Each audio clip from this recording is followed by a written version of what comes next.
pushing and shoving and nobody waiting their turn. Well, if you'd like to go berserk in a more orderly fashion, the turn-based Viking sim Norse Oath of Blood will let you have a Valhalla of a good time pillaging and villaging on February 3rd for PC, PS5, and Xbox Series.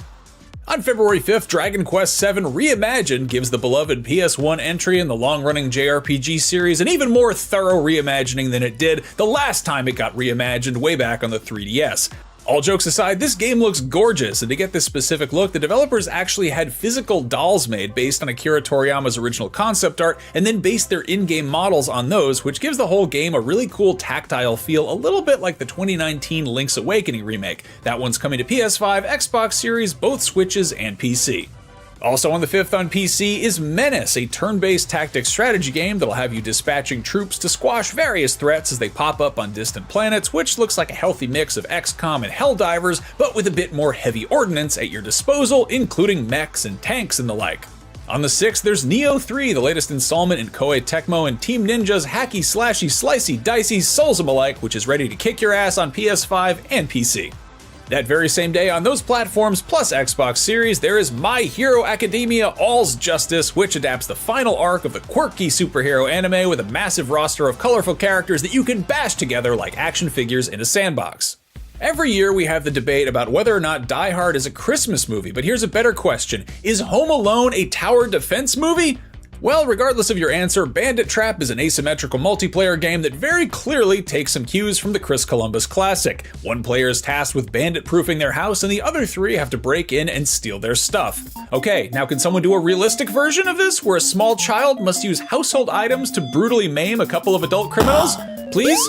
Yes. You can keep that idea, you filthy animals, and in the meantime, you can play Bandit Trap on current gen and PC. In case Easy Cheese doesn't offer enough of a challenge, you can develop a bad case of lactose intolerance in Monterey Jack, a first-person survival horror game with some scary cheesemen chasing you around a, you guessed it, family fun center. That one hits Xbox Series, PS5, and PC on the 9th. On the 10th, Mugenics finally hits PC, which is the long-awaited feline-focused strategy game from the Binding of Isaac creator Edmund McMillan and Newgrounds wunderkind Tyler Glale. This was announced way back in 2012 and went through some development troubles, but it looks like it has miraculously clawed its way out of development hell, so hopefully it's worth the wait.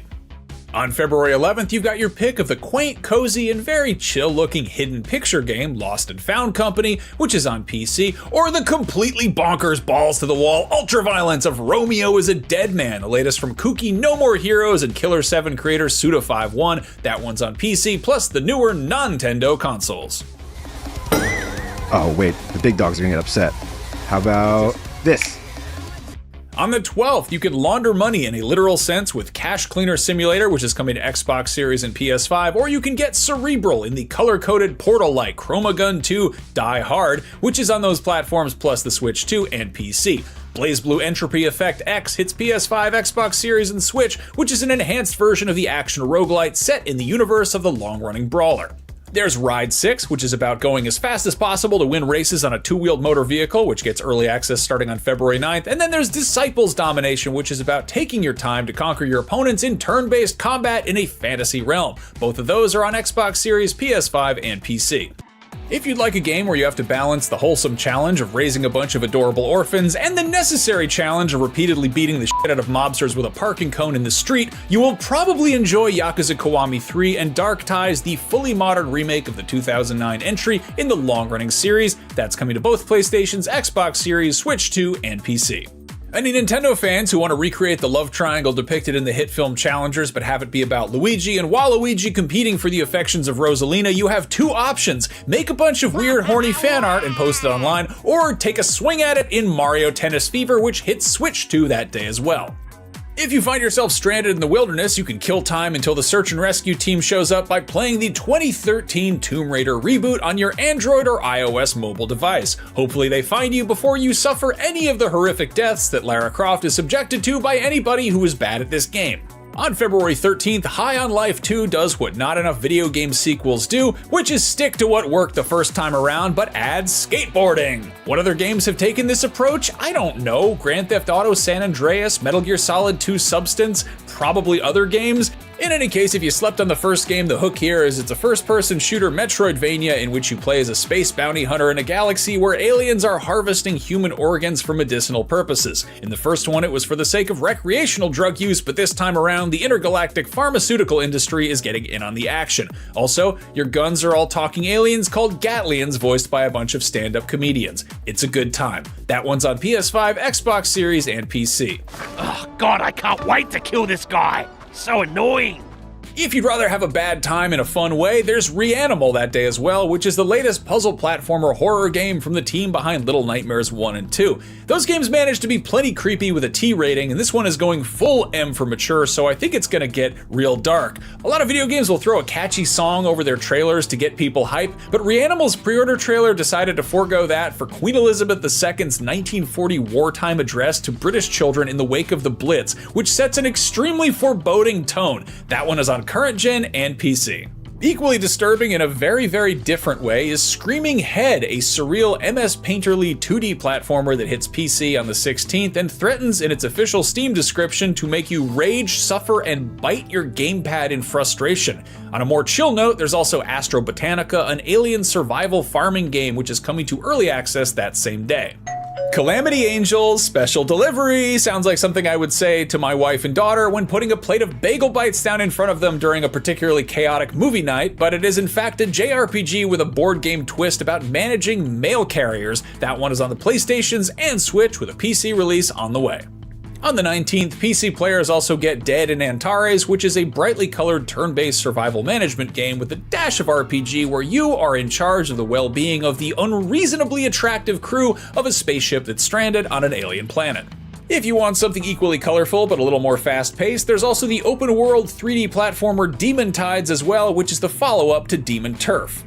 Finally on the 19th, there's Styx Blades of Greed, the latest entry in the stealth series about a weird little dude creeping around doing all sorts of sneaky mischief. That one's on Xbox Series, PS5, and PC. On the 20th, East 10 Proud Nordics is the enhanced re-release of the 2023 JRPG, which puts to rest the old saying, Viking never strikes twice. That's the saying, isn't it? That's not a thing! In any case, that's on PS5, Switch 2, and PC. The logo kind of reads like Tom Clancy's Rainbow Six-Mobile, which conjures up imagery of a luxury vehicle outfitted with various tactical aftermarket parts that the late author could use to get himself between book signings, but it is in fact Rainbow Six Mobile. And on the 23rd, the hit Ubisoft 5v5 shooter gets a streamlined portable version for you to play on the bus or the John or wherever you may find yourself that you wouldn't be playing the regular version of this game. On the 26th, there is Tokyo Extreme Racer, and to be perfectly honest, it is very unclear what this game is about. If I had to guess, I think you drive some sort of motor vehicle. Looks like very fast. Could be slow, not sure. Some speed in or around a major Japanese metropolis, I think. I'm sorry, I'm not more help on this one. That one's on PS5. You got to figure it out for yourself. No Sleep for Kaname Date from AI The Somnium Files is an ironically soporific title, but if that 15-syllable serving of word salad doesn't make you nod off, there is a bonkers-sounding visual novel adventure involving alien abductions and escape rooms and other mysteries to lose sleep over. That one's already on Switch and PC, but on the 26th it hits Xbox Series X and S and PlayStation 4 and 5. Visual novel adventure fans are eating good that day, and Switch also gets Path of Mystery, A Brush with Death, which involves two comely anime youths solving the 30-year-old murder of a landscape painter, that old chestnut, and along the way they will encounter some throwback 8-bit sequences that attempt to make us forget that the mid-80s were actually 40 years ago, not 30. I done the math. Checks out. If you're old enough to have fond memories of 90s arcades, you'll be happy to know that a trilogy of classic shmups are getting a nice new collection in the form of Raiden Fighters Remix Collection, which does in fact feature remixed music, as well as some new features and quality of life improvements. That's on the PlayStations and Switch. And then, on February 27th, the wait is finally over. That's right. Tales of Berseria has finally been remastered. Experience the 16th one-of-a-kind experience in this long-running JRPG series, overhauled and enhanced for current-gen consoles and also Switch. Congratulations to all the Berseria fans out there living their best area lives. Okay, I'm kidding. With all due respect to Tales fans, you and I both know that Resident Evil Requiem is the biggest game dropping this month, and it's hitting PS5, Xbox Series, PC, and Switch 2 that very same day. And man, there's a whole lot riding on this one. I was kind of tepid on this following the initial reveal and a hands-on demo at Gamescom, which was just straight horror, just creeping around in hallways and getting jump scared by a big lady. But then, after months of rumors, we got confirmation that it would also see the return of that shearling-jacketed heartthrob Leon S. Kennedy, and that the game would not just be pure survival horror, but would also feature equal measure suplexing himbo action with a dash of idiotic one-liners. I think I want a second opinion. Man, I'm excited for this. The series turns 30 this year, and its first 10 years saw it practically invent the survival horror genre, and then its second decade had kind of an identity crisis because RE4 changed the recipe to something action-focused and did such a good job doing it, and luckily, it eventually got back on track with that 1-2 punch of soft rebooting the franchise with RE7, and also playing the greatest hits with great remakes of 2 through 4. And now, Requiem is setting out to sort of tie all of that together. Will it work?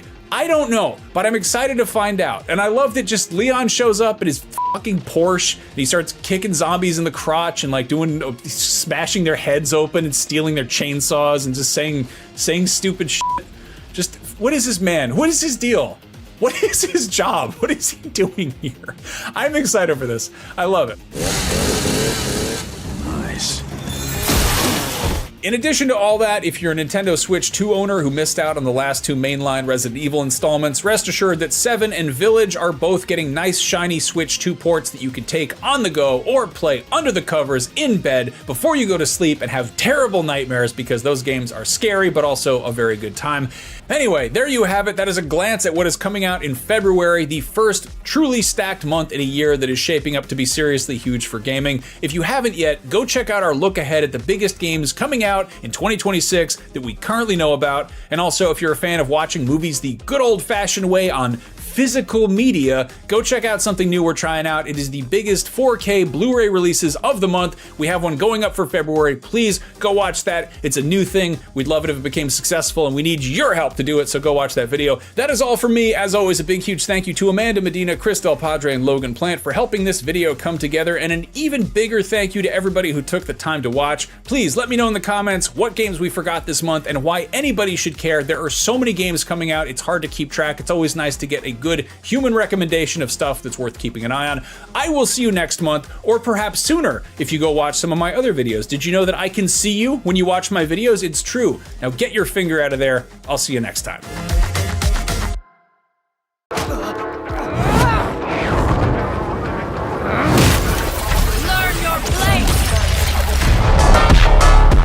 They are soldiers and warriors that basically have seen it all. You're in deep shit if they show up. The Viltrumites are completely and unequivocally bad news. You're an open. Answer our questions and we will consider sparing your life. That is not your style. Isn't it kill first, ask questions never? So the Viltrumites come from planet Viltrum. Their goal is to conquer. They're brutal, they're ruthless, they're insanely powerful. They're very strong personalities, very strong identities, but they're also always pointing back to the Empire. There's basically just a deeply evil empire behind the Viltrumite message. I mean, everybody just gets jacked up by Viltrumites. Alan, when he gets his eyeball popped out, is pretty brutal. We have Omni-Man, we have Thula, we have Anissa, and we have Lucan. We were very mindful about how we can differentiate them from each other in a way that doesn't feel like they're copy-pasted. They have plenty of identity per Viltrumite, and I think people will have fun like finding which ones really feel good in their hands. All the Viltrumites are awesome. They all have their unique looks and play styles. Who are you? My name is Anissa, and I'm an agent of the Viltrum Empire. Anissa's intense. No nonsense and precise. The stoic nature to her. Anissa is one of the biggest believers in the Viltrumite message. She's drank the Kool-Aid more than anyone else. How little you know of your own people. They're not my people. Oh, we are your people. You simply do not accept it yet. She's this badass, kind of mid-sized fighter, very in your face. He really wanted to express kind of like the blade-like nature of the attacks that Viltrumites can do. So a lot of focus on very fast movement. She's really scary. Are you sure you're Nolan's son? My favorite Viltrumite to work on was probably Lucan, because he's just kind of got some shapes that are fun. He's got a big old belly, so we added some sim jiggle to that, you know, the right amount, like tastefully done. He's got the dad bod, but he's also strong and arrogant and brash. Kind of a big, beefy grappler. He'll body slam you. We wanted to show that he was still quick, but had a lot of muscle underneath him, even though he was kind of a thicker character.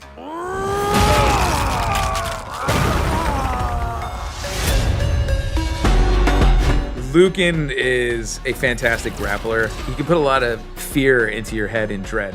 As a true grappler, you can't block some of his attacks. He feels particularly like threatening to get in his attack zone, in his melee zone, because of how quickly he can just kind of snatch you towards him. He's actually one of the more mobile characters in the game. His special is that he'll grab your character, bring you up into the air with him, because he can actually fly, and smash you back down into the ground, which is terrifying to play against. His belly, his dad bod, is also a weapon. You can throw that into chains. It'll allow you to continue combos, and the boosted version has super armor on it. The belly flop, I mean. He grabs the defender in the air and then does this like belly land on top of you. It's fun because it's an attack that even if it misses, it still has a fun character and flavor to it. His ultimate is pretty awesome. It really evokes his arrogance and his disdain for anyone weak. And the finger smash from the show is pretty cool too. I've had enough of this! You're not worthy of my efforts! Get that through your skull! Anissa is extremely fast. She feels both powerful and agile at the same time. She has 3 different special moves that kind of are examples of like her speed and power. One of her special moves, she does a series of like strikes. She also has a special move that allows her to basically extend forward right into her opponent's face, like a very fast strike. My turn. Then she has another special move where she goes into basically a hover stance. She can do it on the ground, she can do it in the air. And from this stance, she can dodge back. Then waiting for you to try to get close. And as soon as you do it, she dodges it and just slaps you around the face. Once more!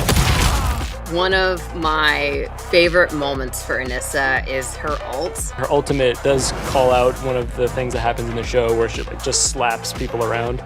Get yourself together, you're nothing to me, kind of a character. Your education begins here.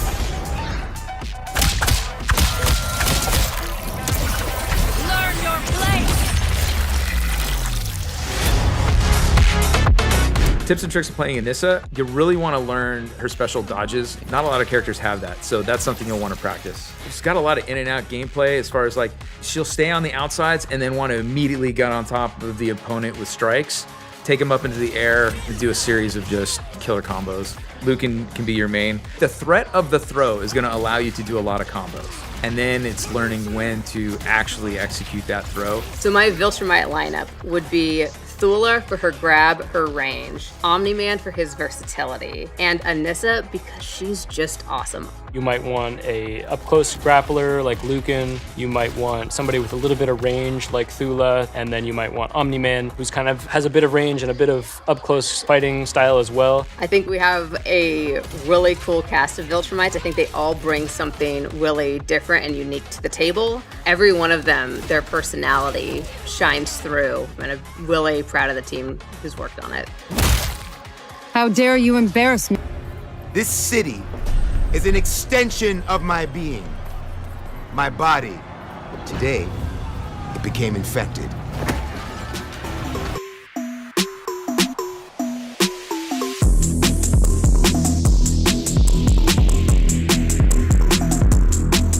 Well, he's definitely has the air of of a rock star, a modern day pirate, He's got very good taste. He likes nice things. As rough as of a side that he has a very sophisticated side as well. So he's an interesting character. I think my first memory of James Bond was when Roger Moore entered, and you had The Spy Who Loved Me and all of those. And then I discovered Sean Connery.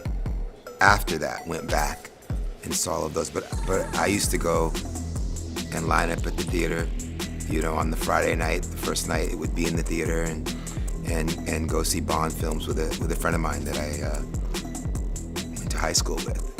It was something that I was definitely into. Yeah. You know, I loved the movies, the character, and of course through the years, it's been interpreted by many different actors, and it's always interesting to see their play. You know, people have their favorite Bonds, you know, who they consider to really embody James Bond. But yeah, that's when it started, junior high and high school. And also the soundtracks. Yes. You know, the theme songs were always amazing. I mean, that one was Carly Simon, Nobody Does It Better. You know, you go back to some of my favorites, Goldfinger, Shirley Bassey, Live and Let Die, Paul McCartney and Wings. I mean, they were always epic songs. Duran Duran, View to a Kill.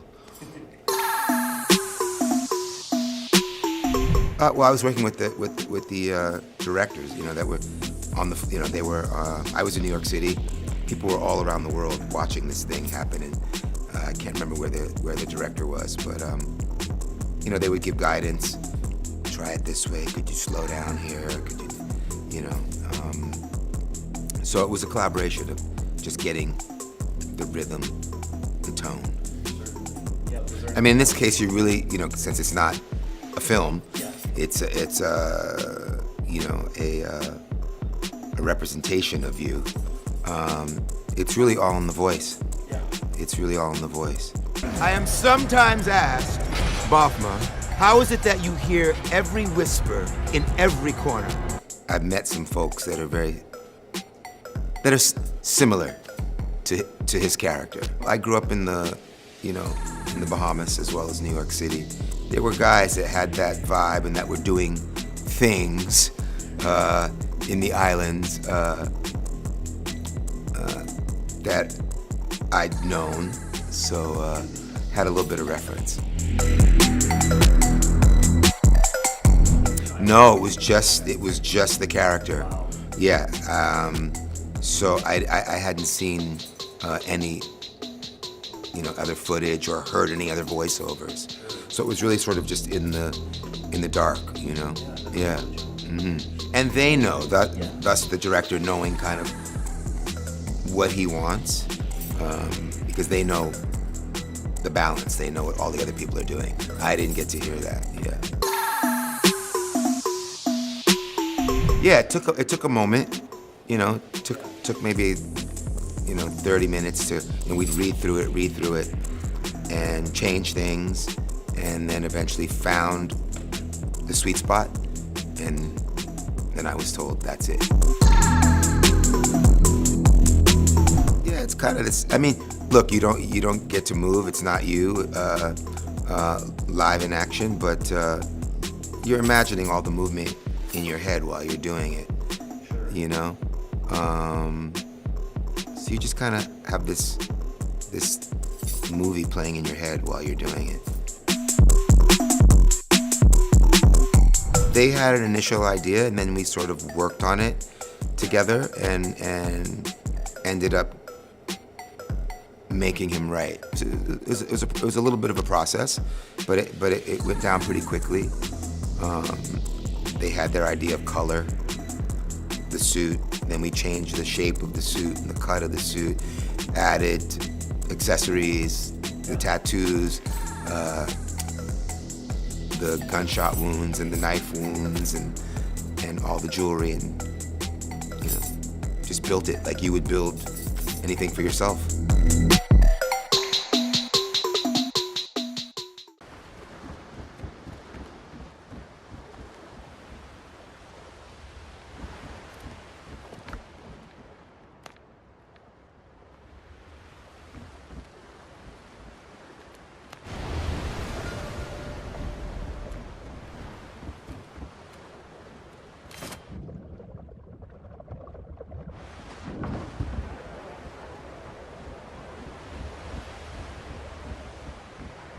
Helm's yours, Cotton.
Helm's yours, Captain.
You dogs!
gone, Captain.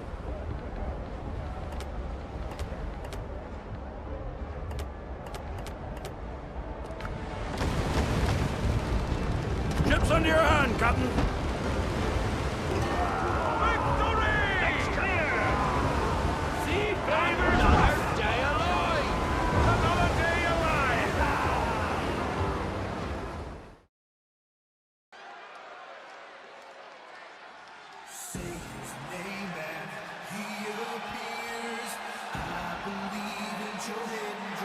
Say his name! My God, man, these people love Joe Hendry. And he appears. The following contest is an I Quit match. There will be no pinfalls, no countouts, and no disqualifications. The only way to achieve victory is to make your opponent say the words, I quit. Making his way to the ring from Edinburgh, Scotland, weighing in at 230 pounds, Joe Hendry. The people, man, they love Joe Hendry. Saying his name, waving hands, man. Hey, you're waving hands too, Cole. Listen, this guy makes every match and every entrance an unforgettable moment. Look, I can't deny that this man has crossed lines, man, made an impact, and now Joe Hendry is here in WWE. Let's go.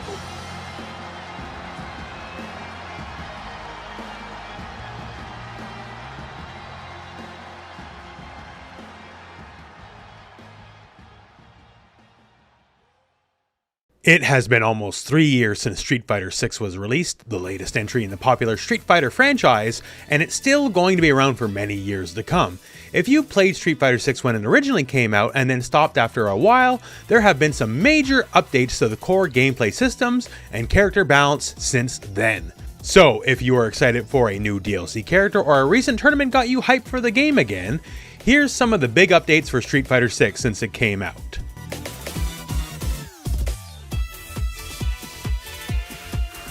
Street Fighter 6 has been getting a lot of new features added to the game beyond just the basic gameplay. We're not going to go into each of these individually because there's too many to cover, but over the last 3 years we've got new costumes, new UI elements, tons of new colors, emotes, playable arcade games, a whole bunch of customizable elements for your created Battle Hub characters, from emotes to pieces of clothing, etc, etc.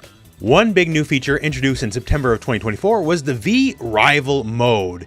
Here you could fight AIs that simulate real player tactics and strategies to help sharpen your skills to get ready for the intense world of Street Fighter 6 ranked play, or just to hone your edge if you want something more involved than just training mode. There's even been themed V-Rival challenges, like say Street Fighter 6 developer and pro fighting game player Woshige, or the legendary Justin Wong. For changes to the game since launch, some are universal, but some small changes like starting a combo with light attacks that will scale the damage more than it used to at launch, meaning you will do a bit less damage for starting combos with your fastest buttons. Other things like drive reversal being safer, although still not safe, on block. Some changes have had a more profound effect on the core gameplay, like the changes to the parry mechanic. Parry is one of the most important backbones of Street Fighter 6, and at launch it was maybe a little too strong, so it was changed in the following ways. One of the main ones is if you parry, your hurt box is widely expanded. What does that mean? Throws are the main way to punish a parry, and now you can throw the opponent from much further away while they are doing it. On top of that, the parry takes longer to recover than it did at launch, specifically 33 frames versus 29 frames, so it's much easier to punish if they whiff a parry. In addition to that, at launch you could perfect parry simply by performing a parry right before an attack hit you, regardless of whether the attack was a high or a low. This made it very easy for players to fish for the perfect parry timing. This was changed in the Season 3 update, where you must now aim your parry correctly by either holding down back to parry a low attack, or back to parry a mid or a high attack. Before, the perfect parry would trigger off of any attack. Now you have to actually know which moves are coming your way. These various changes made perfect parry more of a deliberate call out rather than just something you would toss out and hope for the best. Now, of course, Street Fighter being Street Fighter, there's also been lots of new characters and stages since the game has come out. As of the time of this video, we're currently in the 3rd season of the game, and we've had lots of new people show up, not the least of which we had first ever guest characters in Street Fighter history, as we had Terry Bogard and Mai Shiranui of Fatal Fury and King of Fighters fame show up. Excellently done and well received, and since launch there's been plenty of new characters, like say Fang's apprentice Aki, who dabbles in poison, the Master of Evil returns, M. Bison, the dictator of Shadaloo, the fun-loving turbulent wind himself, Rashid, fan favorites Akuma and Elena, who are now, by the way, canonical good friends, not just a meme anymore, the boxer powered by Psycho Power, Ed, and even in the current season of the game, we've had characters like fan favorites Sea Viper and Sagat return to the roster. And of course, everyone's getting various stages as they show up. And there's more to come as well. And the fact that Street Fighter will be around for many years to come, it's safe to say you can expect a lot of new content for the game. Now, one of the most important changes that can happen over time in any fighting game is the balance changes. And since the launch of Street Fighter 6, there's been a lot of balance changes for the cast. Some are great, some are buffs, some are nerfs. There's way too many to go over in this one video, but let me give you some of the highlights. Some changes are small but interesting. A character like Manon, who has her steamroll medal mechanic. The more medals she gets, the more her various attacks and command grabs do. They have implemented that into her super moves. For example, her big dramatic level 3 super move now scales with her medals, so it will do more and more damage the more and more medals you have, making them all the more important. That's a really nice buff. Zangief is a character who struggled a lot at launch, and they gave him a lot of buffs, so much in fact they had to wind them back a little bit in later patches. But things like his big charge heavy punch, that does more damage. His iconic lariat move, that does more damage. His forward heavy kick wheel kick is now safer on block and pushes the enemy back more, making it more advantageous to use in the neutral. His critically important move forward heavy punch, the big headbutt, became so advantage it would naturally link into the Hell Stab, giving him new combos. A character like Chun-Li didn't receive giant changes since launch, but just enough to make her interesting. Stuff like her very important stand heavy punch is now safe on block no matter how close you are to the enemy. And they gave her a lot of new combo routings, like her stance medium kick can now easily go into heavy spinning bird kick, or into a crouch heavy punch on drive rush, just so you can get just a little bit more damage. Kimberly has achieved many fantastic buffs since the game has launched. So some can be simple, like just some of her combo structures have changed up, like being able to combo into level 2 in places where she couldn't, and her level 2 super doing more damage on top of that. Her standing heavy punch getting a very significant range buff, making it just easier to use in neutral and for whiff punishing. And the fact now when she does her level 1 super that she can choose whether or not to use her spray can, so if you want to save it for later, you can, and many more. E Honda got buffs and nerfs. One of the big nerfs was to his headbutt, which is safer on block by the numbers but left the enemy closer, so he had to now vary his game plan because he would not just be pushed all the way back. Some of the buffs he got to make up for this include his stand medium punch, which now is much more advantageous on hit, and also moves forward a lot further, making it one of his most dominant buttons. His iconic butt stomp move now causes a hard knockdown on the enemy. Since a hard knockdown forces the opponent to wake up in place, that means they're put in a very bad situation where Honda can get some frame perfect timings on their wake up. The enhanced butt slam is more advantageous on block. Other ways to terrorize the opponent on block that got buffed is his unique stance. So if you do the punch option out of the stance, it's now more advantageous on block and also leaves the enemy closer to you so you can do things like threaten a command grab. For Ryu, who is the face of Street Fighter, they decided we want Ryu to be one of the best characters in the game, and they kept buffing him until it happened. Something like the classical Hadouken Fireball just simply does more damage. His level 1 super, the Shinku Hadouken, now goes much faster. In fact, it's so fast off an enhanced Hadouken, you can combo into it from full screen now. Moves like forward heavy punch are now much more advantageous on block, and if you happen to hit, those combos will now do more damage. The various versions of high blade kick are now just better across the board, either having better numbers in startup or just doing more damage. The heavy version of these is definitely the most impressive, as it now deals much more drive gauge damage on block, and it's also completely safe on block now when it did not used to be before. When it comes to his unique buff, the Denjin that can give him charged fireballs, you now can choose to store it. If you do a light or a medium fireball, you do not use the buff, only when you do the heavy version of the move. At launch, any button press of any fireball would immediately use the buff. Now you can save it for whenever you want to use it. Across the board on many of his moves, he does more damage, gains more super meter, has better numbers on block, has better numbers on hit. This was a character that they wanted to be good, and they made him very good over the patches over the course of the game's life. And of course, there is so many balance changes, we don't have time to go into them all in this one video. Please check Capcom's official site, they have them there in great detail. And that's a rundown of how Street Fighter 6 has changed since launch. There are more changes on the way, with Alex and Ingrid on the horizon as the final 2 characters of Character Pack 3, and a big balance patch looming in March that fans are hoping will significantly shake up the current meta. Thanks for watching, and for more in the world of video games, keep it here on IGN. Is there something innate about Batman that makes him so beloved across the entire world? A tragic story that is being transformed into something good? Or is it that Batman has attracted some of the greatest artists in all mediums, comic books, gaming, film, television, that have told a story about this character, and because of that, his legend has grown and grown? I think the answer is both. It's always interesting to me how different creatives can do something really unique with Batman using the same building blocks. Years ago at TT, we made the first Lego Batman game. That was so special for us. But now, with Lego Batman Legacy of the Dark Knight, we are able to draw upon the whole history of that wonderful character and distill decades of fantastic storytelling to really immerse players in the experience of becoming the Dark Knight. I took the liberty of making some adjustments.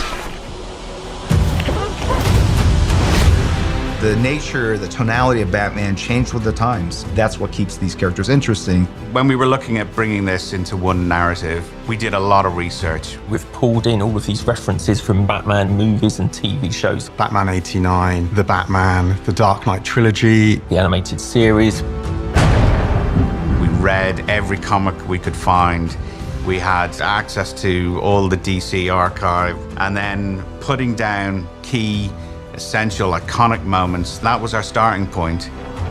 Everybody sees Batman in a different way. There's Batman as the do-gooder, Batman as the Dark Knight, this creature of vengeance. One of the many great things about Lego Batman Legacy of the Dark Knight is that it manifests all these different elements of Batman that we've loved over the years. People can experience this character maybe as fully as they ever have.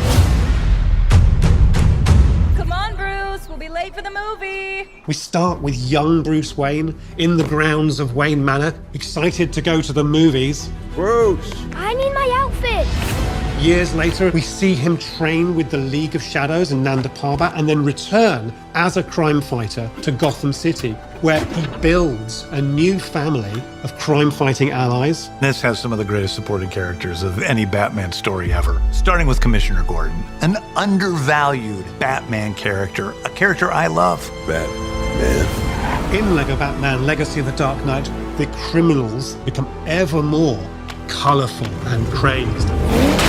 Probably the coolest rogues gallery in all of fiction. Gangs of criminals equipped with weapons. So as the player progresses, they will learn the skills and tactics they need to really start to turn the tide of crime in Gotham. I need to become more than a man. I need to become a symbol. I love this combination of DC and Lego. I like them working together. There's something about Lego that just opens our mind to play and creativity and kind of our own personal artistic expression. It has that spirit of the Lego physical toys, having all these different sets, pouring them on the floor, mashing them together and telling your own story like we all did as kids. I think the creative, playful nature of Lego Brick feeds into how we work here at TT. This kind of wonderful medium, harmonizing and visually bring it all together so it's cohesive. We've worked with TT Games for the longest time. There's a almost tactile feel to their games that makes it feel just right. They were able to create the diversity, the density, the beauty in some ways of the world of Batman through the vocabulary of Lego bricks. In this title, more than any of our others, we were really conscious about an engaging and dramatic story. Some of the best comedy sits in those dramatic moments. The comedy always drives the narrative. It never interrupts it. Hey, free! What? I love when a story defies expectation. I love the fact that we're going into Lego Batman. It actually has real emotion and stakes. Lego Bricks as a medium changes the lens. It's adding a more playful aspect to it without taking away the main story. It's almost like a mosaic. When you come up close to a wall, you go, that's a Lego brick.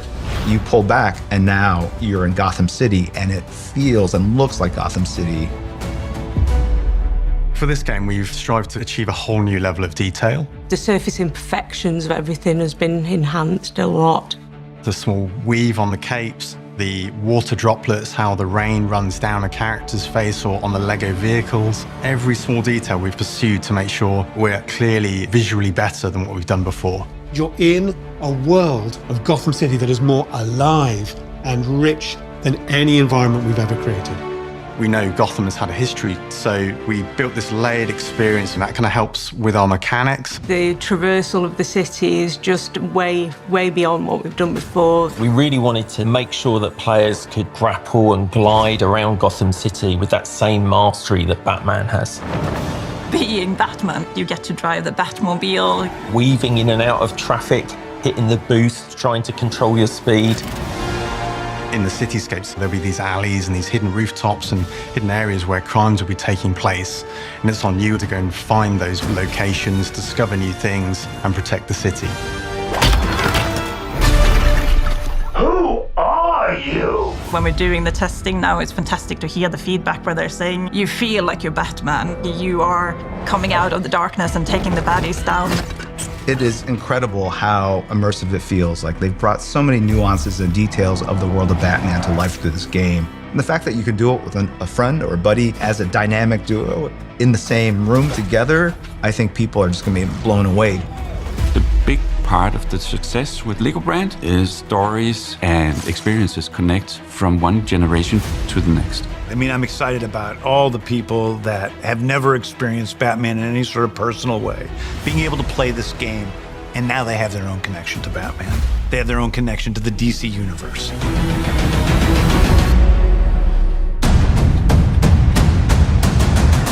Part of the premise of working on Batman is to come in and do your own take. Lego Batman, Legacy of the Dark Knight reflects that ambition. This game is an absolute celebration of everything Batman. A lot of people have been waiting for exactly this experience. Batman's primal story of fear and overcoming fear has lived on for generations, and all of us at TT are incredibly honored to now be able to contribute to that legacy.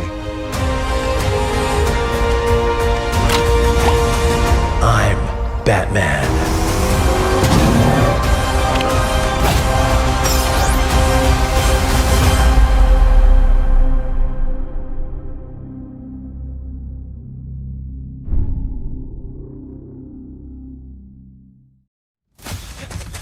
IGN Fan Fest 2026. The biggest names in games and entertainment heading your way. From new looks at Monster Hunter Stories 3 Twisted Reflection, WWE 2K26. You want to get nuts? Let's get nuts. Lego Batman. That's not where I was aiming. Normal. And more. IGN Fan Fest 2026 kicks off right now. What's up, everybody? Welcome to IGN Fan Fest 2026. I'm Damon Hatfield. And I'm Kim Horcher. We have a super fun show lined up for you, and if this is your first time joining us for one of these, it's basically all the best parts of a comic convention or a big gaming event from the comfort of your own home. Of course, one of the best parts of going to conventions is buying cool stuff, and if you want to treat yourself to something cool while you're watching Fan Fest, we've got you covered. Over on the IGN store, you can find tons of shirts, gear, collectibles, vinyl, and other cool merch based on your favorite games and entertainment like Expedition 33, Fallout, and a lot of exclusive items you won't find anywhere else. See for yourself at store.ign.com.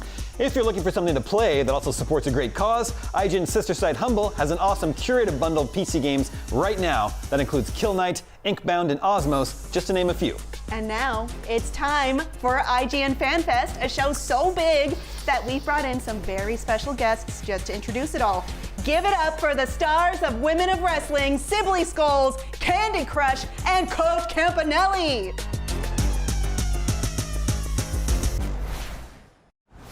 All right, wow, Sibley Skulls here, and I'm joined with Coach Campanelli and Candy Crush of Top Tier. You're about to step into that ring. How are you feeling? Well, Sibley, I'm locked in, I'm in the zone, and I'm ready to throw down. And when we get out there, you're gonna be reminded why they call us Top Tier. That's right. Excuse me, sorry, wow, Women of Wrestling. Yeah, this is actually IGN Fan Fest. There's no ring. We're showing off a bunch of cool video games and movies and stuff like that. Oh, okay, well, you two are about to kick off the IGN Fan Fest 2026. How are you feeling? I'm still locked in. I'm still in the zone, and I'm still ready to throw down. When you see what's coming up, you're gonna be reminded why they call it IGN Fan Fest. Yeah. Wow, I could not have said it better myself. So to kick things off, we're taking a look at all things fighting, starting with a look at the upcoming Mortal Kombat 2 movie. Check it out. Can somebody get him some ice? Hi IGN fans, I'm Carl Urban from Mortal Kombat 2. I'm thrilled to bring you the first look at our brand new trailer. Thank you for all your support. This community has been absolutely incredible, and we can't wait for you to experience the movie in cinemas on May 8th. But first, a huge shout out to everyone who submitted videos. You absolutely crushed it. Here's a compilation of your best combat calls. Get over here! Get over here! Finish him! Get over here! Finish him! Wow, you guys are the best, and your calls for combat have been heard. Mortal Kombat has always been for the fans, and we can't wait for you guys to see Mortal Kombat 2 on May 8th. Let's not keep you waiting any longer for the trailer, and get over here!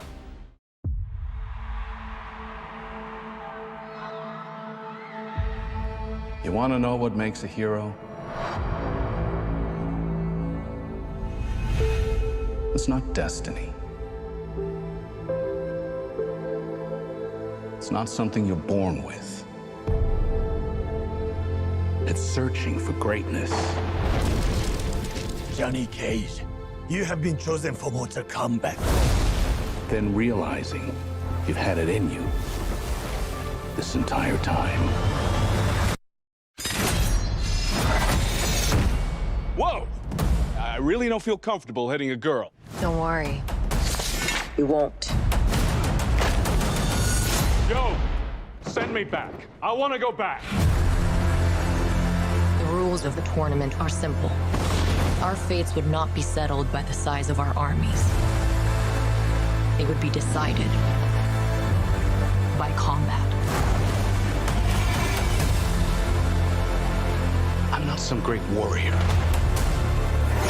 I'm not some champion. This is a war for the fate of your world. Finish him! Me?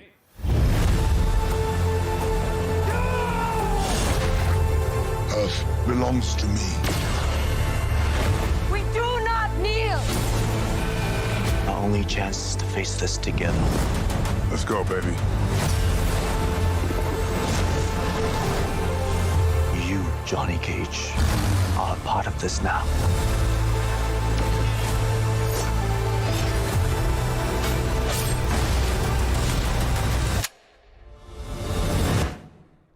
It's showtime.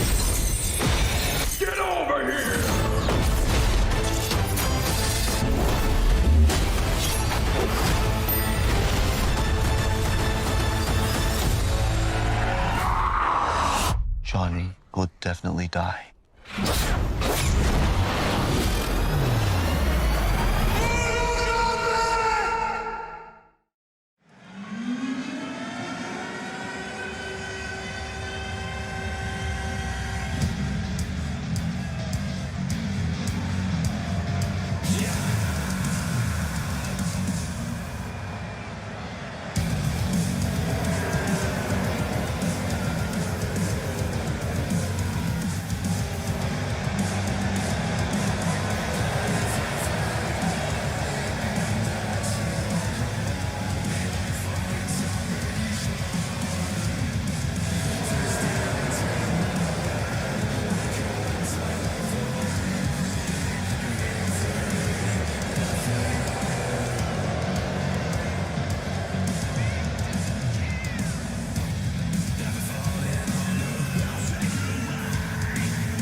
Poured all my rage into this single task.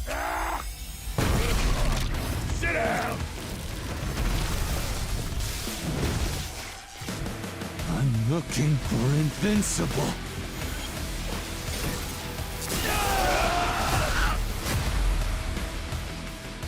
Not listening! All of you are guilty of something.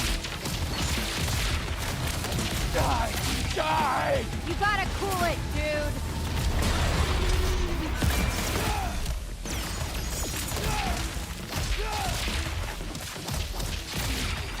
I'll end it here!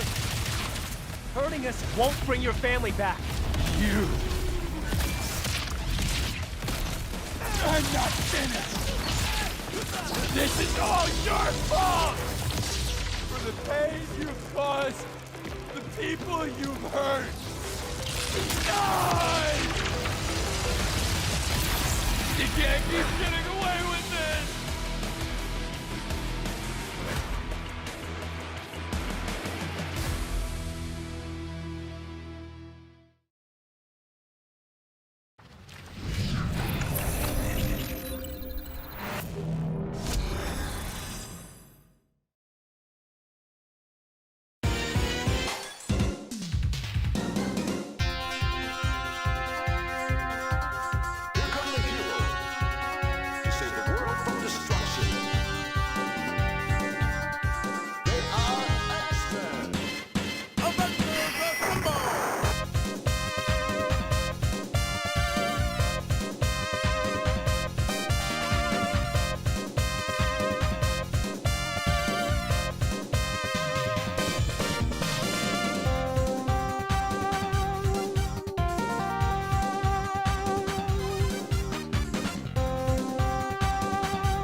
試合にも不満のようだぜ。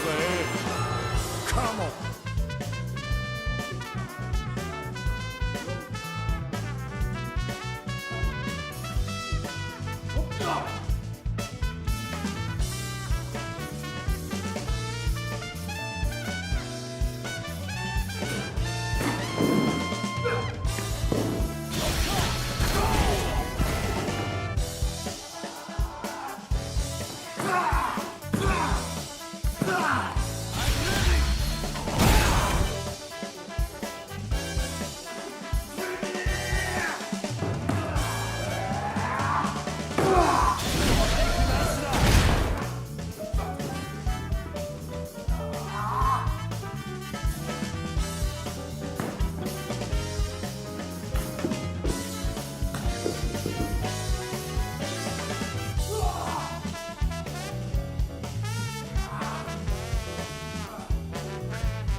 Alex is the next DLC character to come to Street Fighter 6 on March 17th, and as exciting as that is, what's even more exciting is who Capcom got to do the motion capture for him.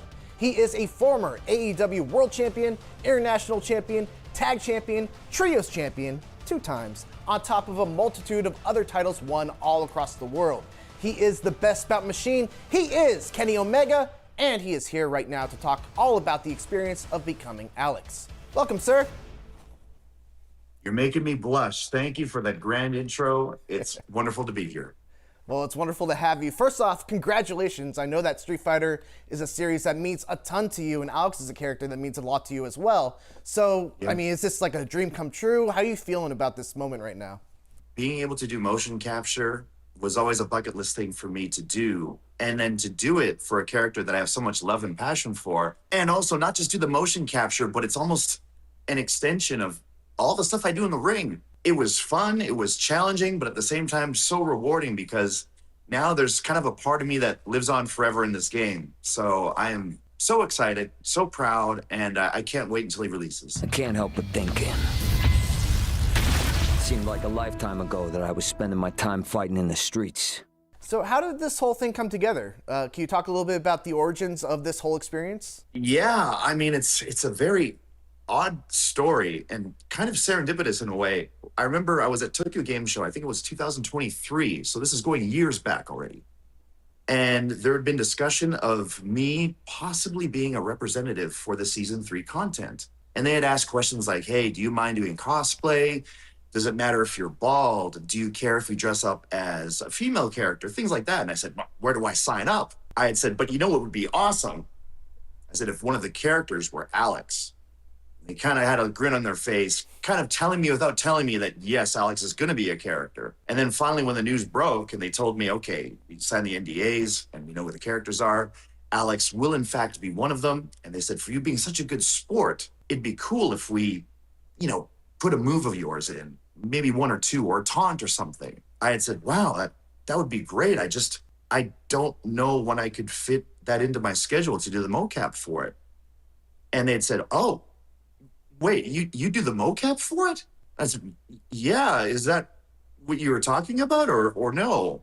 They said, oh my, if you would do the mocap for it, that would be awesome. And so a misunderstanding on my part is what led to me actually going to the studio and doing a slew of mocap for the character. If there was ever a better time to be stupid, that was one of them, because it worked out in my favor completely to not understand what they were talking about in that moment. So because of that one discussion, I got invited back to the next year's Tokyo Game Show. And then before doing the game show, I stopped over at Osaka, where they do the mocap for Capcom. And we hammered it out in one day. It was a grueling 10 or 11 hour shoot. I remember losing like 8 or 9 pounds of water weight, but it was so worth it and so fun.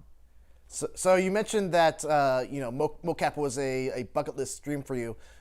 Was the experience different than you expected, or was anything about the whole process that surprised you? What was surprising was how open they were to suggestion. It was always an open dialogue. Hey, like, if you want to tweak this move, or if you have any idea as to how to make this better, or how to make this feel more Alex, or how to make this feel more like you, they're opening to listening and opening to making multiple variations of maneuvers and specials and normals and things like that. That part I thought was really nifty.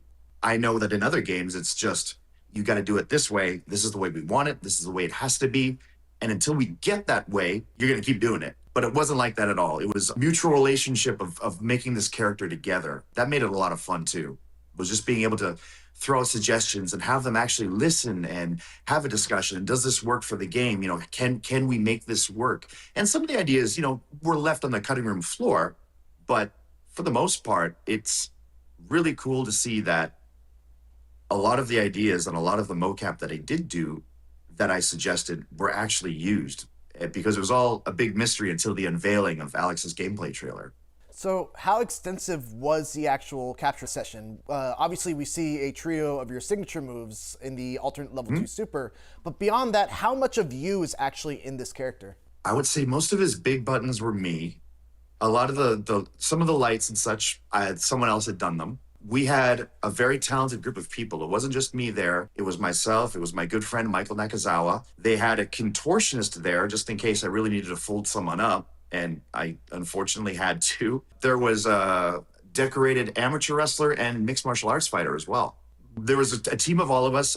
They used me as much as they could for that full 10 hours or so. Whoever remained came back the day after and I guess just hammered away what was left.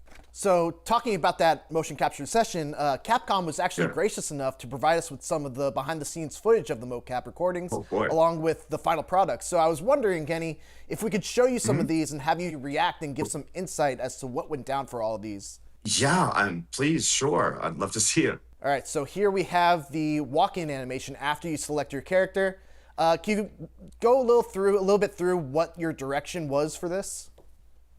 So, you know, there was no direction, actually. It was, we'd almost wrapped, and I was almost ready to take that suit off, and it was just soaked with sweat.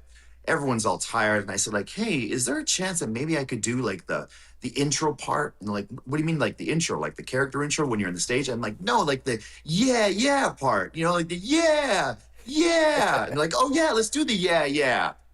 And I said, is there anything in particular you'd like Alex to do? And he said, no. He said, he's a heel. Or in wrestling terms, you know, bad guy. He's a bad guy, do bad guy stuff. So I was able to do my one taunt that I always do in my matches before I do my, you know, shaboom. I did like the fainting of the, you know, hit a fan, like, no, don't get near me, don't touch me. And I did like the old, I'm going to be a champ pose. I was just kind of tossing things out there. And I was surprised to see that all of it made it in. Like I said, they were always just so open to suggestion. And even if they didn't have it written down as a thing to do, they always would bounce back off of me. Hey, like, if you have an idea, let's just try it. Let's just get it on film. Let's see if it works. And we tried so many things. And I'm sure some of it will never see the light of day. But to get all of those opportunities to do the intros, the moves, the supers and all that, and have various options and things, it was such a fun experience. It was tiring, but so rewarding. Is it weird or different to do this kind of stuff in a capture studio versus doing it with a live audience where people are reacting and you're feeding off the energy of the fans? I would have said yes, but I think because of COVID, I got used to wrestling and performing in front of no one. It reminded me of kind of being back into an empty arena and just having cameras all around me, but there's no sound. There's no adulation. There's no people. I see, you know, staff here and there, but no, yeah, it brought back memories of the COVID era for sure. All right, so next we're going to look at your level 1 super, the Raging Spear. So this is his level 1. Pretty simple. I don't think I've ever seen you use a spear before. No, I've never used a spear before, which is why I had to ask, like, what kind of spear are we going for? Because there are so many variations of a spear, especially in wrestling. am I doing, a Lashley type of spear? Am I doing a Roman Reigns type of spear? Am I doing a Braun Breaker type of spear? A Michael Nakazawa spear? I don't know these types of things, and that I am not a American footballer, so I've never actually done a spear ever. But they kind of said like, yeah, this is kind of like the standard level 1 get off of me move. So just charge into the guy, make it quick. And they kind of wanted me to like touch the ground and go with it. So I said, okay, I'll touch the ground and I'll just go with it. I'll launch myself into this guy. I mean, that looks pretty good to me. Is there any different, doing a move on a dummy versus a regular person? Like a move like this? Yes, it is.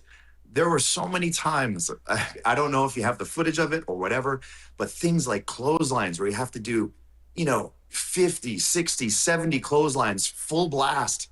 I feel like, man, I started to develop this, like a bruise in my forearm and in my bicep. I was like, I don't want to tear anything, but I want this to look good. So I'm just reefing on this dummy over and over and over again. And it doesn't react like a human would. So you can't, it's more stiff. It hurts a lot more, I would say, rather than like the soft tissue of a human body.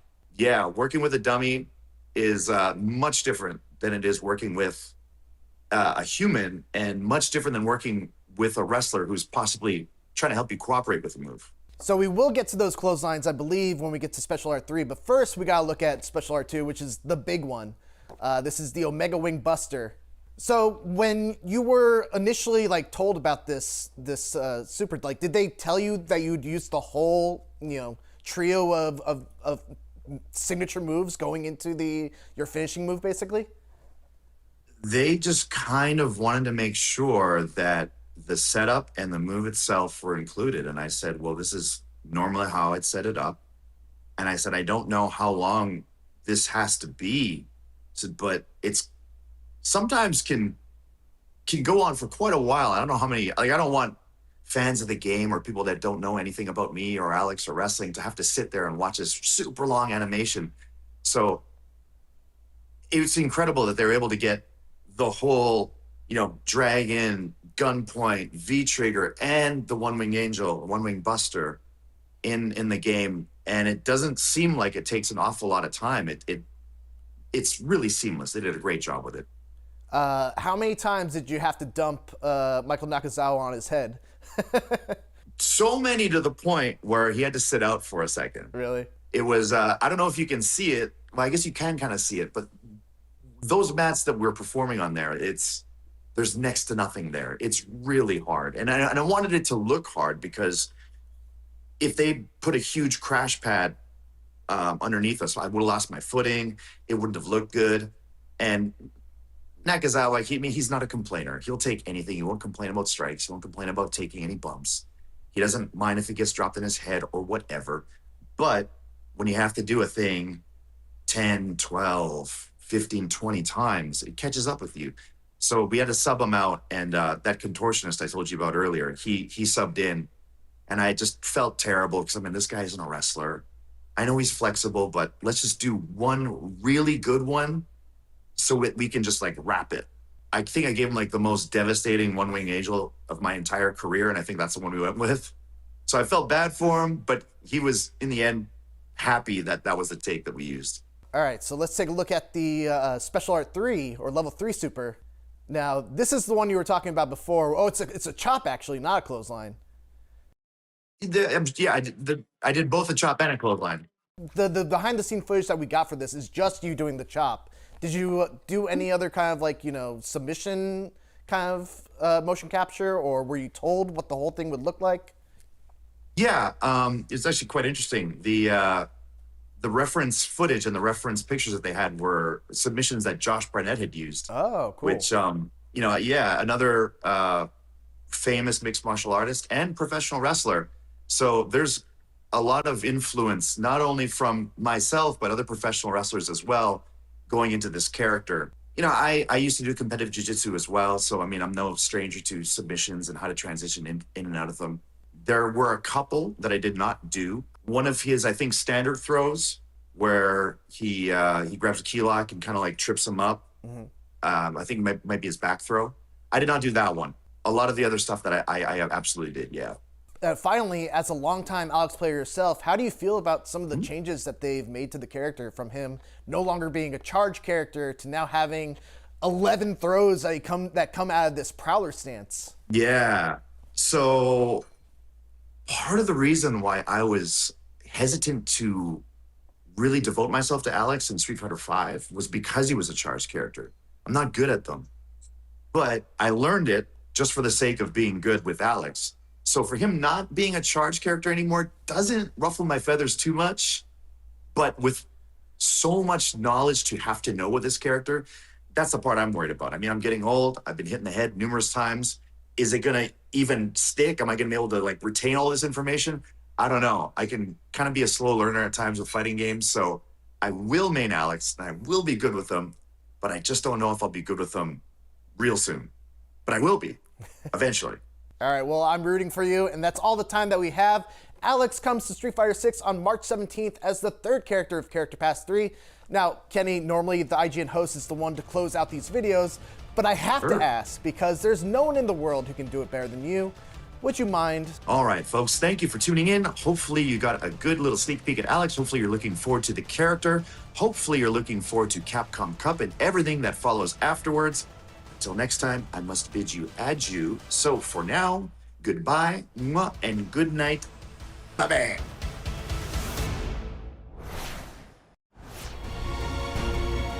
Coming up next, some terrifying monsters are descending upon IGN Fan Fest. Undead creatures, giant kaiju, blood-sucking creatures of the night. But perhaps the scariest thing of all is how badly this next game will get us hooked. Because regular Vampire Survivors wasn't addictive enough, the developers behind it decided to make a game with similar amounts of roguelike chaos, but added deck building and dungeon crawling. Here's Vampire Crawlers, the turbo wildcard from Vampire Survivors.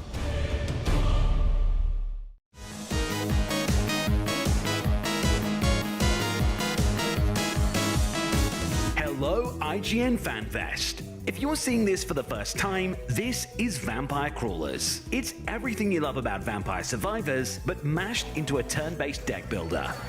Look, we know what you're thinking. Turn-based? Sounds slow. Wrong. With our turbo turn system, you play as fast as you can think. And the best news? There's a fresh demo for you to try. Before you go, let's talk about how to truly break the game. Gems. You find gems inside dungeons, in treasure chests, or even as level up options. These aren't just stat boosts, they fundamentally alter how your cards work. You can always keep it simple, slaughter double damage to, well, double the damage of a card. Or make it complicated. Slot a combo reverse gem to reverse the combo counter direction to enable even longer combos. You can get a mana refund. You can put spicy sausages on every card. There are so many options that there's no wrong way to do it. You can also just aim for the ultimate power. Find the rare evolution gem, combine it with the right passive item, like the magic wand with the empty tome, and boom! Your card evolves into a weapon of mass destruction. But finding the right gems is all about luck, right? Not exactly. In the village, you can visit the jeweler. Here, you can alter the probability of which gems drop in the world. But the real game changer is next door, the blacksmith. Here, you can pay to add gem slots to your cards permanently. Even cards that start with 0 slots can be upgraded. Every time you find that card in a future run, it will have those extra slots ready to be broken. Why'd you want more slots? Combining multiple gems can create chaotic situations. Take a simple vacuum. Use the blacksmith to add a gem slot to it. Now add a return gem. When you play it, you draw your cards, but you also get the card back in your hand instantly. You can play it twice without breaking your combo, doubling your drawing power. Or look at this Santa Water. It's powerful but expensive. We add a reverse combo gem and a mana rebate gem. Now, you drop the heavy hits, you get your mana refunded, and you reverse the combo counter, setting you up to unleash a chain of smaller cards in reverse order to keep your combo piling up. And finally, let's look at these 2 duplicator cards. They both cost 1 mana. We add to both of them a gem that reduces their mana cost and a gem that says, when played, draw another of this card. I play one, I get the other back. I play it, I get the previous one back. Infinite value, the perfect loop. Or is it? There are so many combinations waiting to be discovered, and we can't wait to see what crazy combos you come up with. The Vampire Crawlers demo is available to play right now on Steam and Xbox. You are listening to The Failures, Album 8, Side A.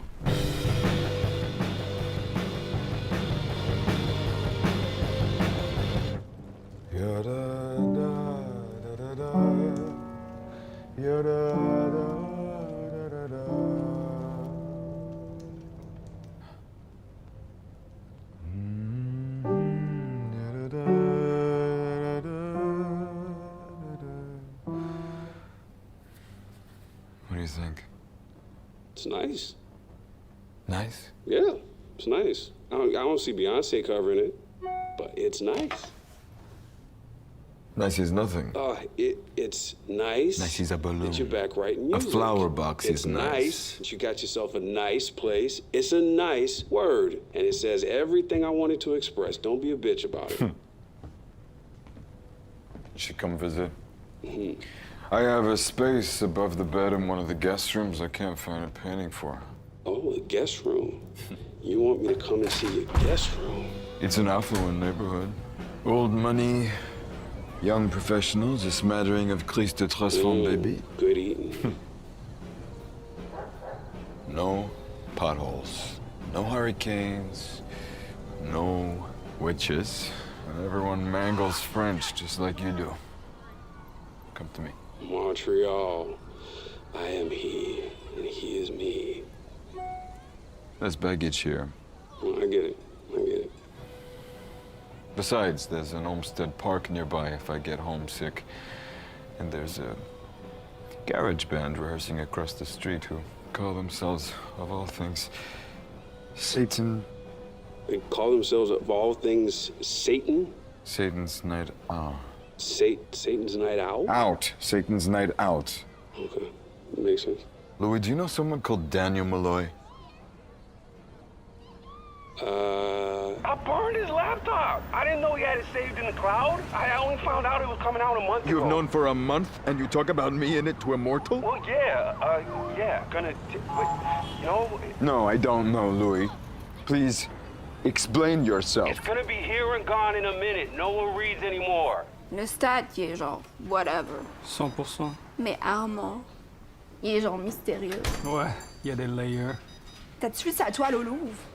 Hey, toutes les boomers faisaient la file pour aller voir l'autre bonne femme avec sa resting bitch face. Moi, j'ai skippé de ça puis j'étais allée direct voir ma bella boy dans le coin de la salle. Je le ferais. Faut que tu lances ça. Je le pognerais. Je le mordrais. Nature, bro. Puis je le lécherais.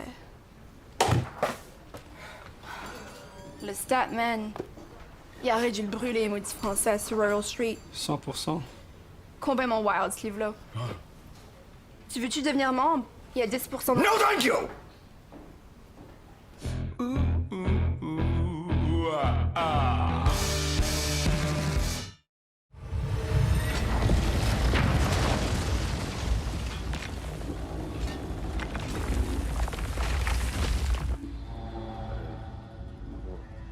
Wait, you don't feel it?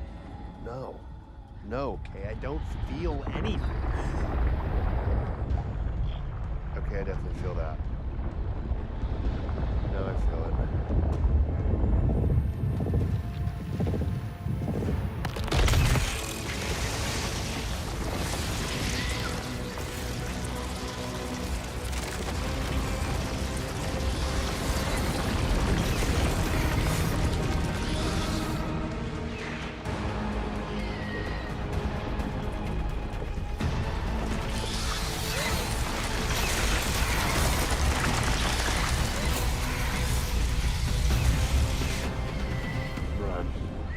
Run!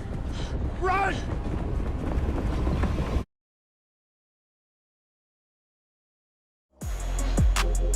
You're watching IGN Fan Fest. Remember that if you missed any part of the show this year, you can catch up quickly on IGN.com and IGN's YouTube channel. We'll be back with lots more IGN Fan Fest 2026 right after this break. IGN Fan Fest is presented by Neverness to Everness and HyperX.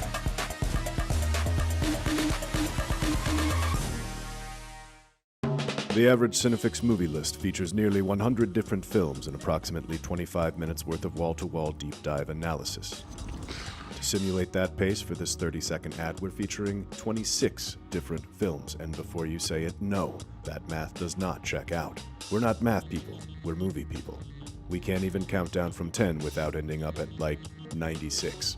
Subscribe to IGN Movies and TV for more Cinefix movie lists. Bad at math, great at movies. Can't find that final collectible you're missing?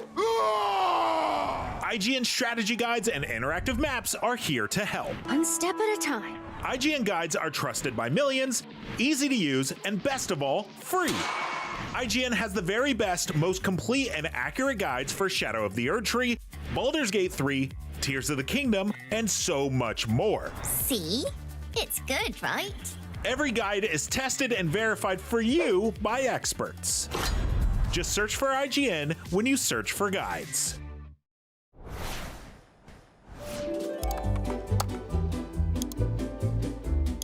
IGN Plus is where your adventure begins. What are you selling?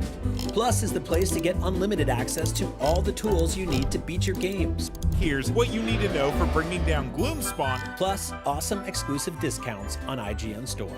Maybe this would tease open your money pouch. Plus, ad-free browsing on IGN.com. Plus, unlimited game help tools like premium interactive maps with your own custom map markers, filters, marker notes, and more. This will come in handy. Plus, access to sweepstakes, giveaways, and free game keys. Wow! Exactly. Want more? Head to IGN.com/plus and start your adventure today.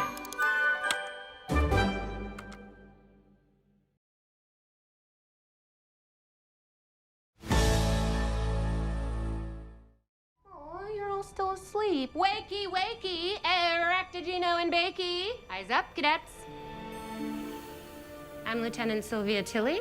I'm on rotation in the Beta Quadrant with the third years. However, per the Chancellor, this class has been mandated for you, so you get me early. Cadet Raimi, Lieutenant. May I ask what course this is? Theater. Oh my.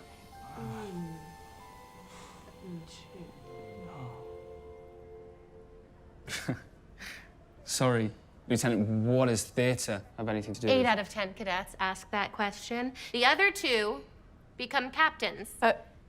Captains don't do... What if I told you that theater is one of the most powerful tools for social and political change? Theater is statecraft. Statecraft is theater. It's the kind of stuff you overachievers get all hot and bothered over. So chew on that till you get it. And it changes your life. Please, change my life, Lieutenant. Favorite. Homework. Find a play. I'll select one that suits our purposes. We will read it out loud, discuss, dissect. And for those of you still bristling with confusion and or resentment, I don't care. You're watching IGN Fan Fest 2026. That was a look at Star Trek Starfleet Academy. One of the most anticipated games of the year is 007 First Light, a James Bond game from IO Interactive, a team that knows a thing or two about globetrotting agents with a license to kill, thanks to their work on the Hitman series. Up next, here's a look at 007's next assignment, as well as a glimpse at what's next for Agent 47 in Hitman World of Assassination. Plus a few more characters who like to live dangerously. Check it out.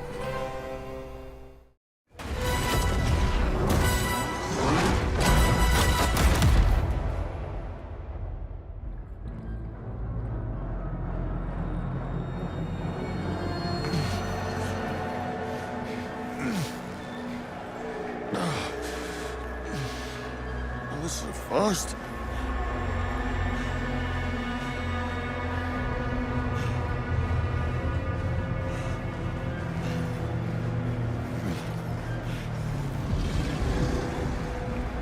I am sometimes asked, Bothma, how is it that you hear every whisper in every corner of Aleph? And I answer, I built Aleph with my will, my blood, myself. This city is an extension of my being, my body, today, it became infected. And as we all know, if an infection is left untreated, the body can become rotten, sicken, and die. That infection? Greed.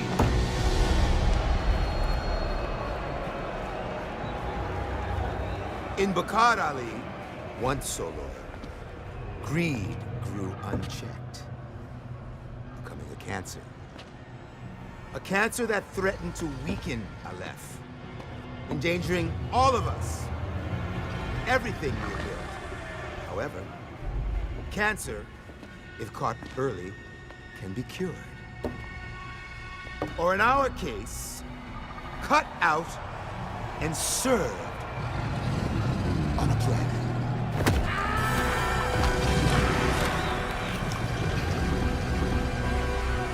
Easy, girls. Plenty of meat for everyone. Girls. Of course. Our old friend was just the appetizer. Did you really believe you could come here and poison Aleph's well of trust? I think not. Now, you die.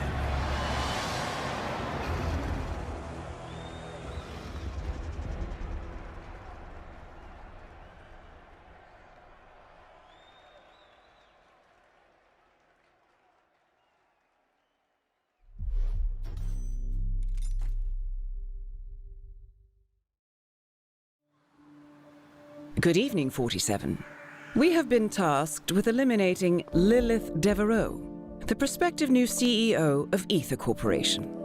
The target is currently attending an Ether fundraiser at the estate of parent company owner Gregory Carlisle. A relative newcomer to Ether, Devereaux has climbed the ranks quickly following the deaths of Neleus Duvall and chief scientists Silvio Caruso and Francesca DeSantis. Her meteoric rise has been generously sponsored by Gregory Carlisle, and there is rampant speculation in the business world that the two are having an affair. A faction within the Carlisle family sees Devereaux as a threat to their own power and has hired us to remove her from the picture. I have a sneaking suspicion of this being more than just a family feud, so be careful.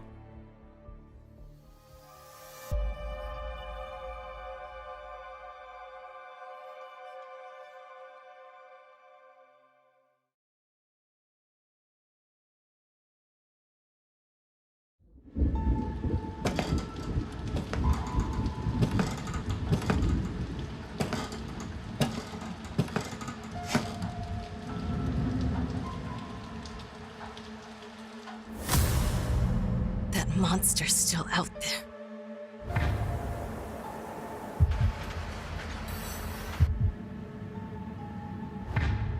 He has to die.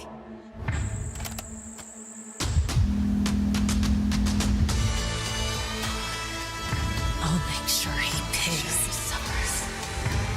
And nothing is going to stand in my way.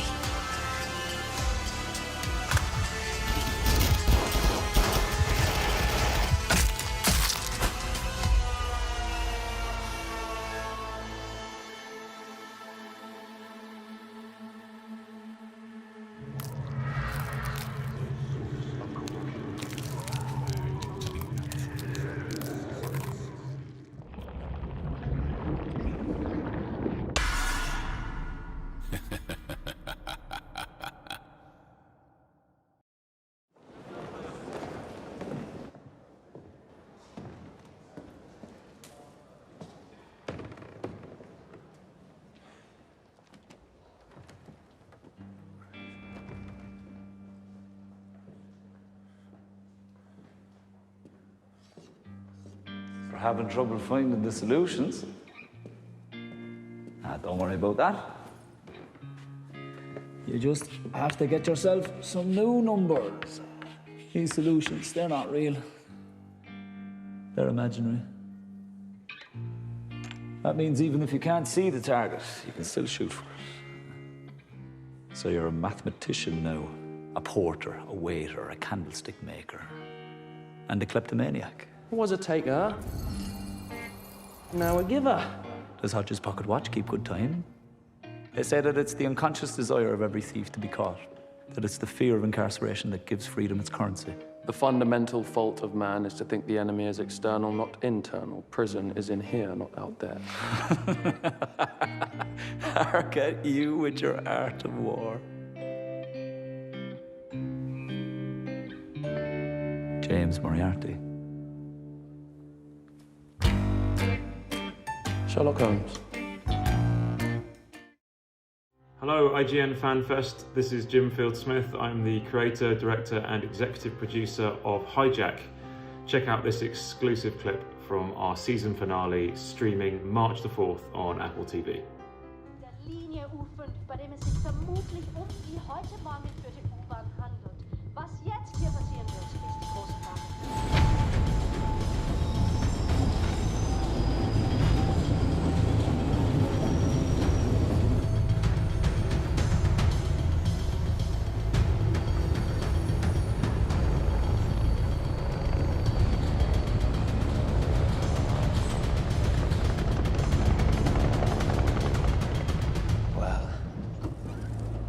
There's no going back now.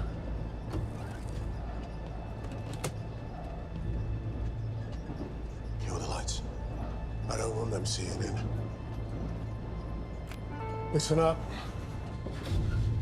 I'm gonna kill the lights for your safety. Now, we are almost there. But you have to listen to my instructions. Because not one single person is safe till you are all off this train. So we are getting off though, right? Yeah, you heard him. We're just gonna have to stay calm. Now, I know that you have been on this train for a long time, but this is the end of the line. I swear on my life. Okay? You will get off. You will.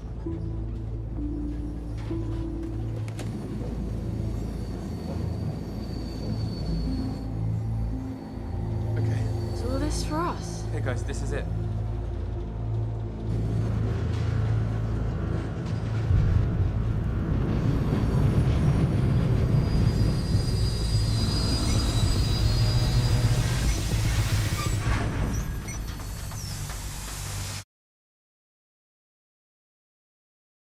You just saw a bunch of really cool spies and action games featuring Hitman, 007 First Light, and more. We've got tons more awesome stuff coming up on today's show. In fact, there's so much that I can't even introduce it on my own. Give it up for my best friends at WoW, Women of Wrestling, Simply Skulls, Candy Crush, and Coach Campanelli! Let's go! Top tier is here! Thank you. Well, listen, what's up, everyone? We are from WoW, Women of Wrestling, and this is IGN Fan Fest. And since we've made it inside of the hallowed sacred halls of the legendary IGN, we have only one question.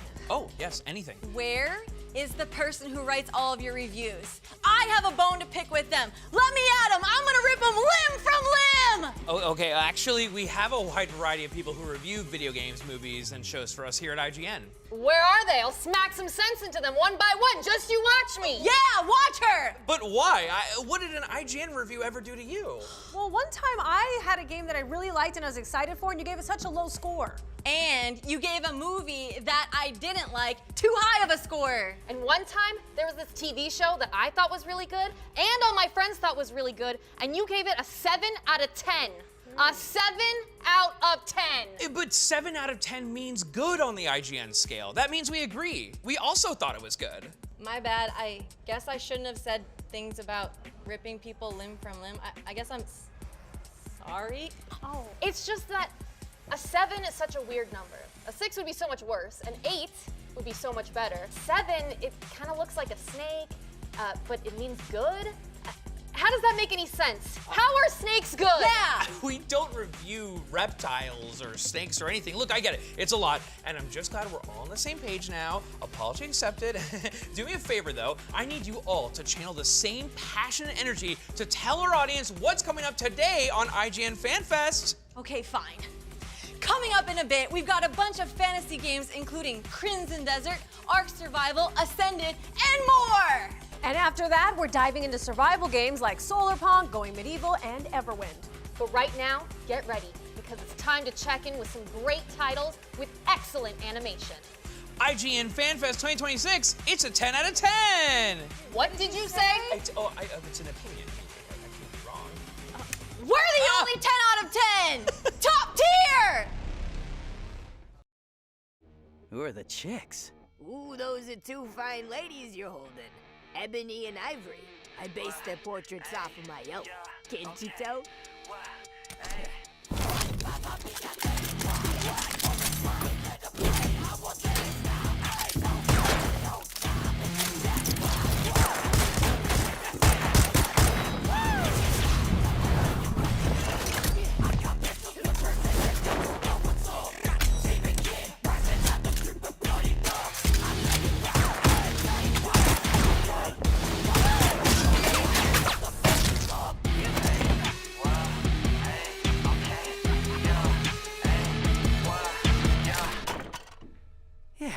I think I can work with these. Found your old mercenary alias. It's the most thoughtful gift anyone's ever given me.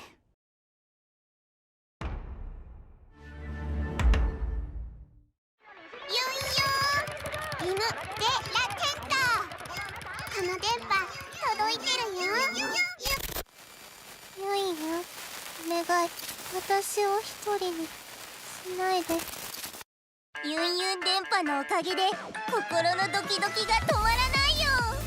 このラブリーな言葉を電波で送信ユンユンするよ。え、どこに？インターネットにつながった世界のすべてよ。インターネットなんてゴミ箱みたいなものだし、ゴミを投下したところで問題ないかもね。私の味方は地球でユンユン一人だけだよ。好き好き好き好き。大好き。ユンユンの素晴らしさを理解できない世界なんてくるくるになってぶっ壊れたらいいのに。電波進むって。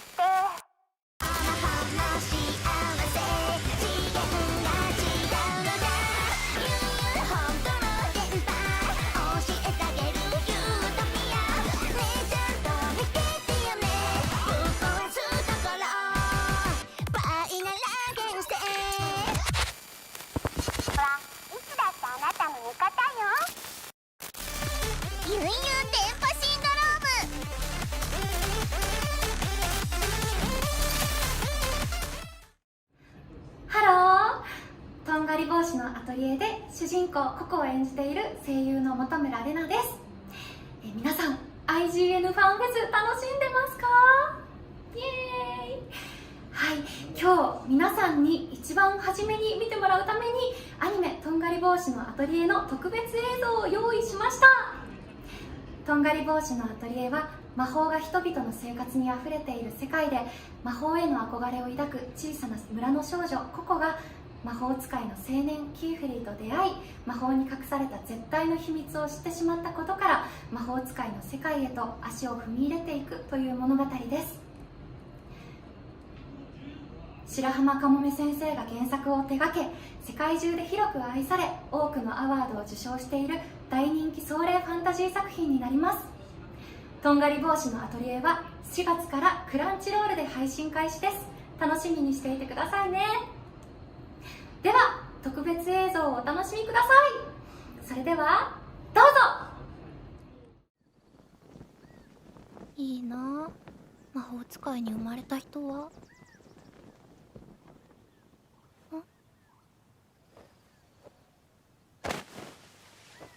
シーツよシーツ、空飛ぶマントになれ。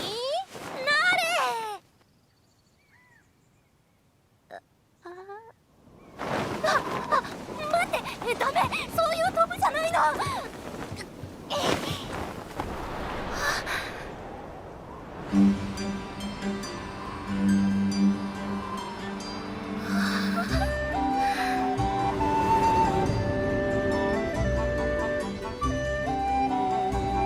羽場所だ。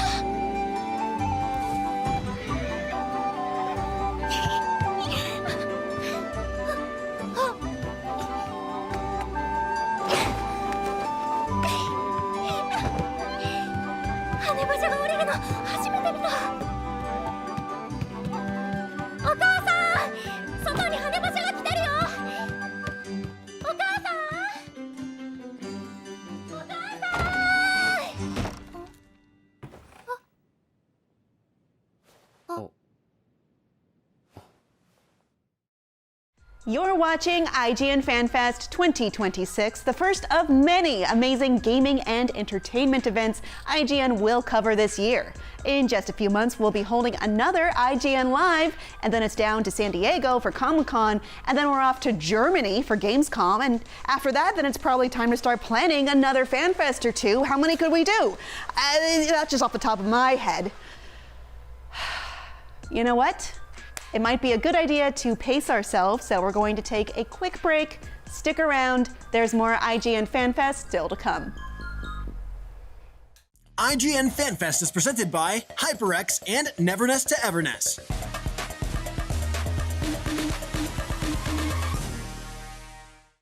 The Cinefix Top 100. A list so secretive even we don't know what movies are on it or where they rank. What do you mean you don't know? Each episode will reveal one of the movies. Did I rush it? Felt like I rushed. That was good. I liked it. Talk about why it belongs and finally find out where it ranks. Are you not entertained? Are any of the movies we've shown here even on the list? I have no idea, and it drives me crazy. Join us as we find out on Cinefix, IGN, and wherever you get your podcasts. Why so serious?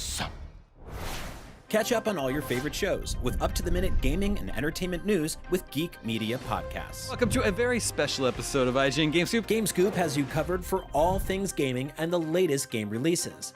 Tune into Podcast Beyond for the biggest PlayStation news. Man, this is a cool looking trailer. Everything Xbox on Podcasts Unlocked. This is Steve Downs, the voice of Master Chief. Catch up with your Super Nintendos on Nintendo Voice Chat. Switch to pre-order Mania. It was chaotic last night. And get all the latest console news and rumors with Next Gen Console Watch. Now Xbox and Phil Spencer are even saying that a mid-gen refresh isn't even necessary. The Cinefix Top 100 podcast picks a movie every week to celebrate and debate. It's kind of every movie's grandpa. Geek Media Podcasts, the best podcasts from around the world.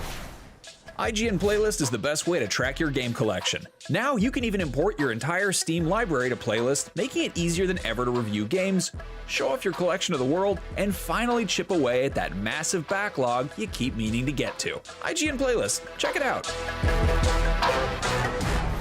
Can't find that final collectible you're missing? IGN guides are trusted by millions, easy to use, and best of all, free. IGN has the very best, most complete and accurate guides for Shadow of the Erdtree, Baldur's Gate 3, Tears of the Kingdom, and so much more. It's good, right? Every guide is tested and verified for you by experts. Just search for IGN when you search for guides. You are watching IGN Fan Fest, a celebration of all the coolest things coming your way soon. Just a reminder that over on the IGN store, you can find tons of shirts, gear, collectibles, vinyl, and other cool merch based on your favorite games and entertainment, like Expedition 33, Fallout, and a lot of exclusive items you won't find anywhere else. See for yourself at store.ign.com. All right, back to Fan Fest. In just a bit, we've got brand new looks at awesome new games like Crimson Desert, Where Winds Meet, and a couple more surprises that you won't want to miss if you fancy yourself a fan of fantasy games. But right now, it's time to check in on the gorgeous new fantasy action adventure games heading your way soon. Starting out with Ark Survival Ascended. Take a look.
place where no destiny is chosen for you. Whether you're lurking in the shadows or rising as a protector, every choice has its consequence. But even when you think it's over, there still might be hope. Where you least expect it.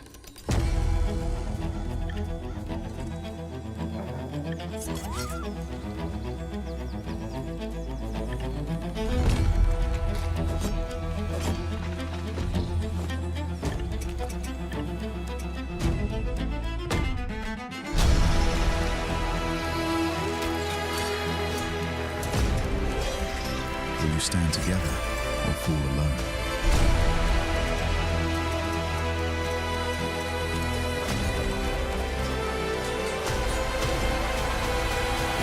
Which path will you take?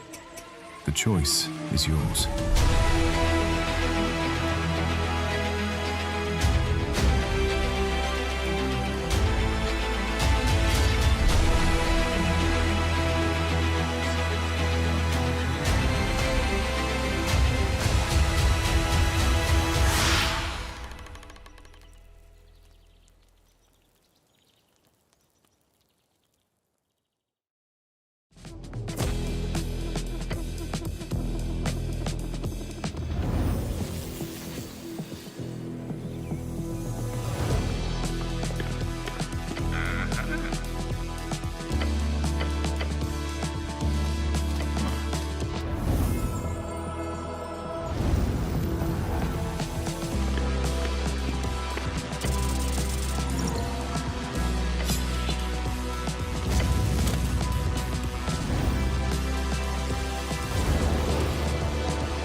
You have never fought a monster like this.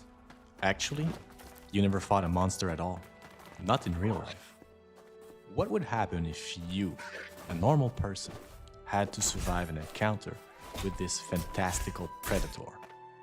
In Outward 2, we want you to think in-game the way you'd think in real life. The smart strategy is to avoid the fight altogether. But if that's not an option, you need to prepare accordingly. What would you do to stack the odds in your favor? I bet that some of you are thinking, I'd get a gun. Hey, that makes sense. You are more secure from a distance than up close against those talents. Traps would help too, but this is a fantasy world. Wouldn't you want to learn magic? Well, it's not that simple. You need to sacrifice a part of yourself to wield arcane powers. And you need regents for your rituals. But it's definitely worth it. Magic isn't everyone's cup of tea. You might prefer to craft some sturdy gear. The right equipment, wielded with skill, will make a difference. And if that's not enough, well, there's no shame in finding some help. In Outward 2, we pull no punches, but we give you all the tools to fight back. So many games out there will hold your hand. We won't. You will earn your victories through cleverness and grit. When you play an RPG, do you want to be powerful by default? To be the hero from a prophecy? Or would you rather live the harshness of an adventurer's life and learn how to survive and eventually thrive where many others have failed?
My name is Alec Newman, and I play Cliff.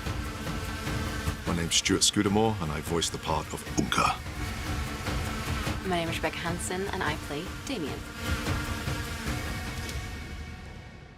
I suppose I never told you why I'm on the run, did I? So, Damien she's very down to earth, a fierce fighter, and headstrong. She will stand up for what she believes in, regardless of who is telling her otherwise. I can be willful, but I am naturally conflict avoidant. And so getting to, like, channel that side of myself into her was an absolute joy. Unka, yes, he is. I see him as he is a nomadic warrior. I think he has a passion for everything that is fighting for the cause, for his people, for his tribe, and for the Greymaids. First impressions, you're thinking, what can I bring to the table that I can connect? What's the in? His DNA was very economical. And it's what you bring to the table and what they're offering, what the team are offering as well. And then you take off into the world that is Crimson Desert and that wonderful story.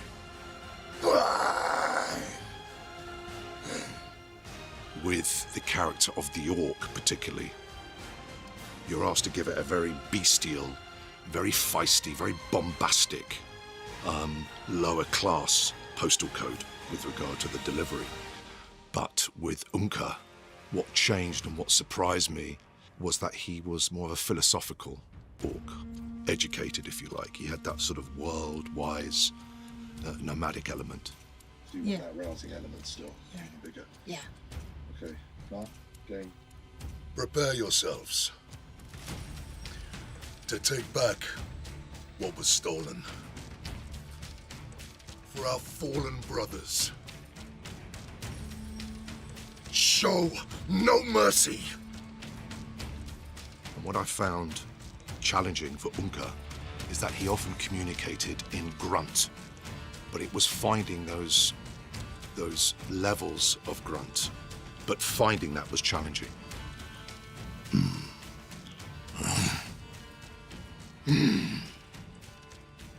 Beautiful. Some of my favorite moments recording for Cliff are when they just press record and let me try and match, you know, the sound for the fight sequences. Your words reek of deceit, witch! Are you all right? Aye.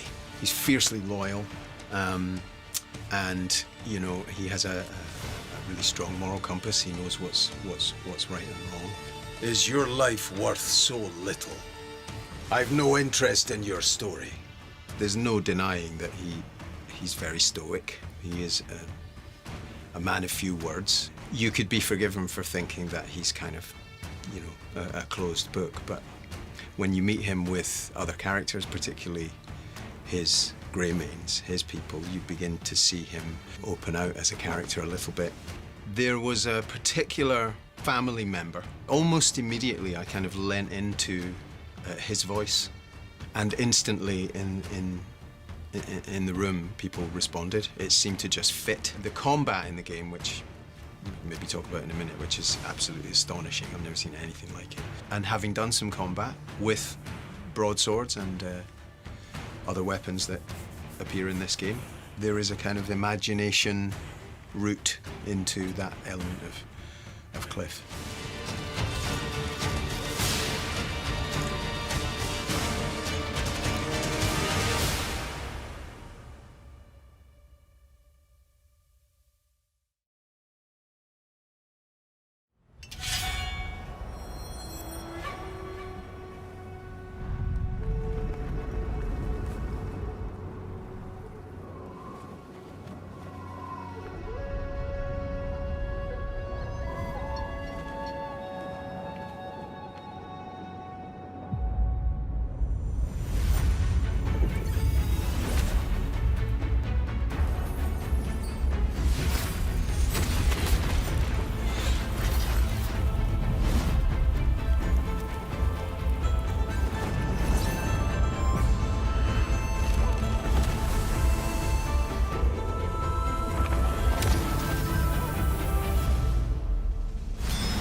Hey, I'm Miko. I'm the creative director at Skyward Entertainment.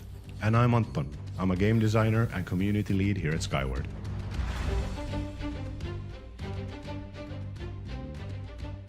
We're working on a new kind of action RPG called Second Stone.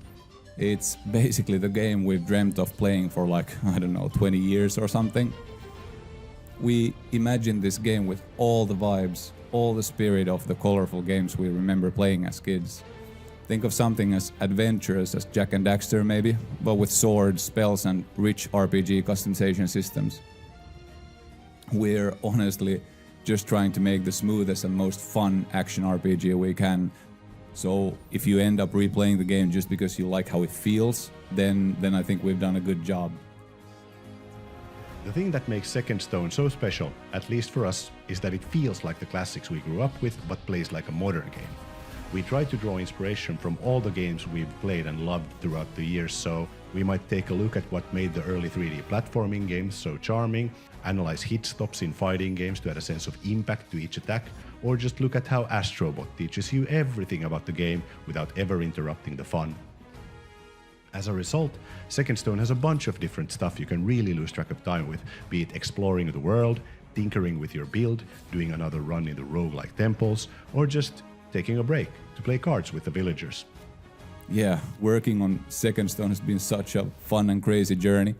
It's been like chasing the silhouette of our dream game or something like that. And yeah, it's quickly becoming this pretty wild and refreshing cool game that we can't wait to share with all of you.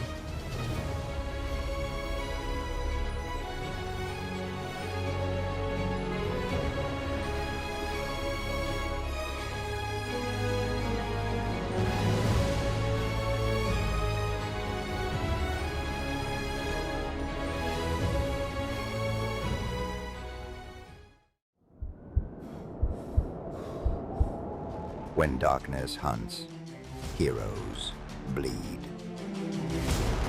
A predator born of the night. He feeds on terror.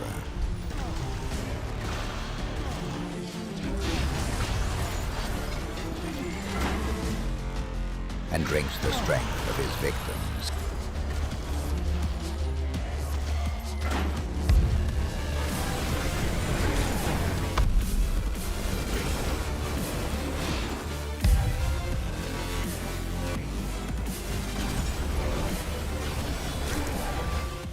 Dampier is soon to awaken in Han Reborn. Heroes of New Earth Reborn is now in open beta, free to play. Join the fight at heroesofnewearth.com and prepare yourselves. Dampier awakens very soon. Fans who love sinking their teeth into great survival games will be eating good soon enough. Here at IGN Fan Fest, we've got so much more cool stuff to show you coming up in just a sec, so don't go anywhere. IGN Fan Fest is presented by Neverness to Everness and HyperX.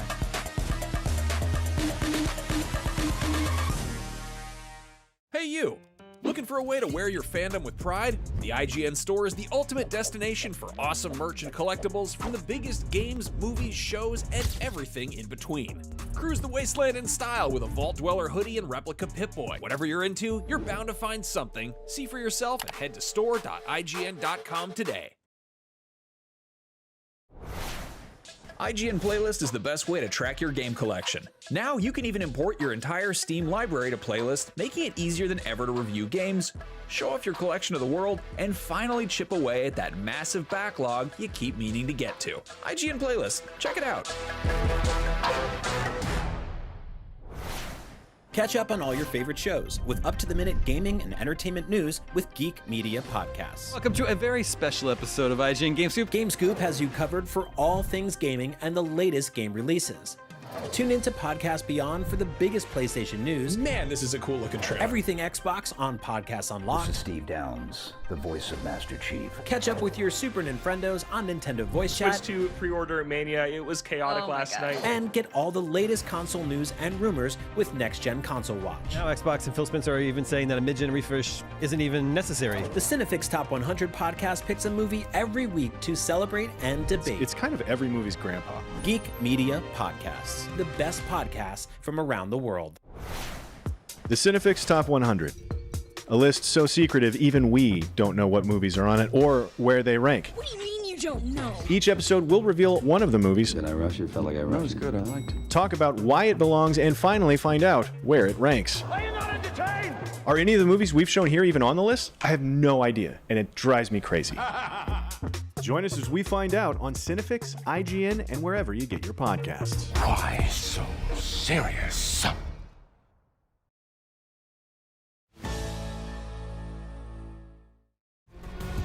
You're watching IGN Fan Fest. Coming up, we're taking a look at some games that are all about survival.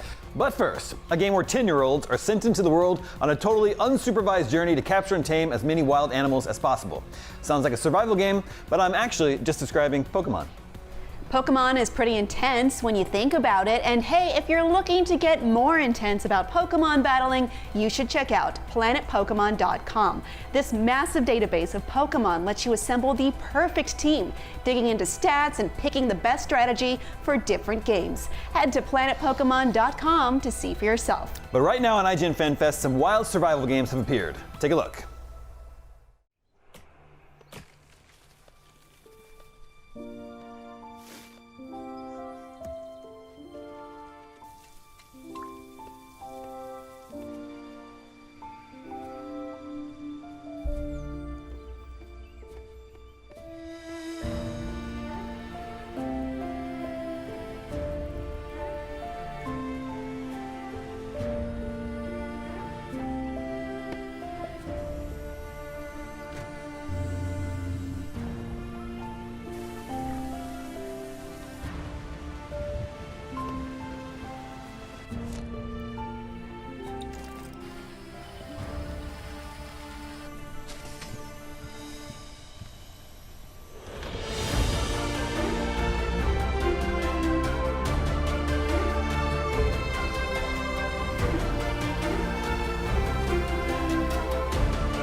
We are the penitent gardeners, pilgrims bound to the rails of a frozen world.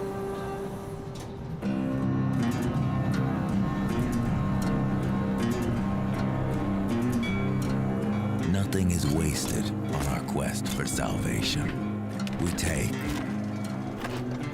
we salvage, we bolt it together.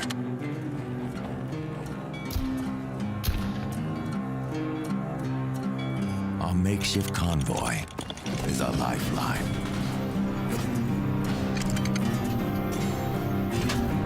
The tracks, our path to redemption.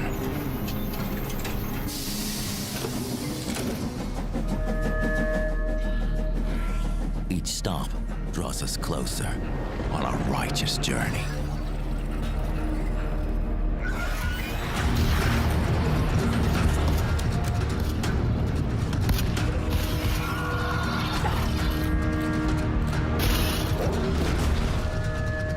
As our struggle grows harsher, we must repent.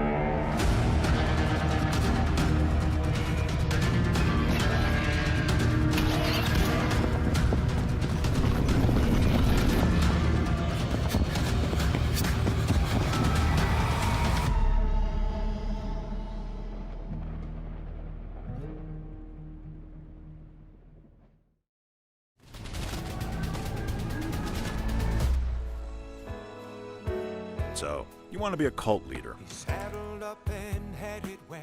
First, you're gonna need followers. Every stranger he met. There's a brighter life out there for me and you. And followers need a place to live. So join us tonight and let your starlight shine. Go nuts. Give them a bunch of stuff to believe in. Wagon train Sky's the limit here. to glory. Make it yours. There's a light in my soul, and it's time for these wheels to roll. On the wagons And don't let your followers all die. it's your star to mine. We'll be dazzling down the line. On the wagons. Because, trust me on this, a cult leader with no followers is just a lonely weirdo.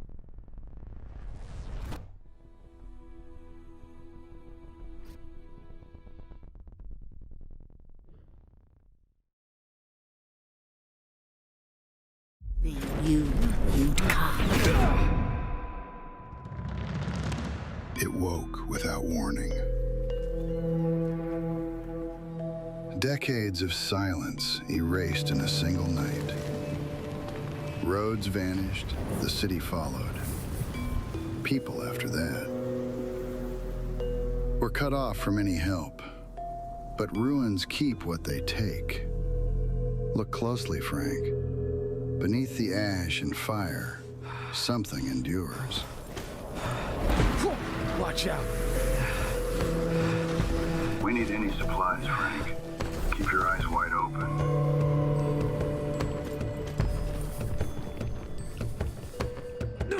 Check everything. Nothing goes to waste.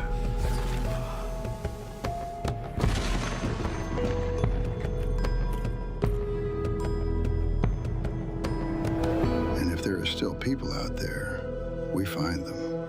They mean hope for our station. Another day in hell. Are you ready? Where are you? Living fucking fire! Shit.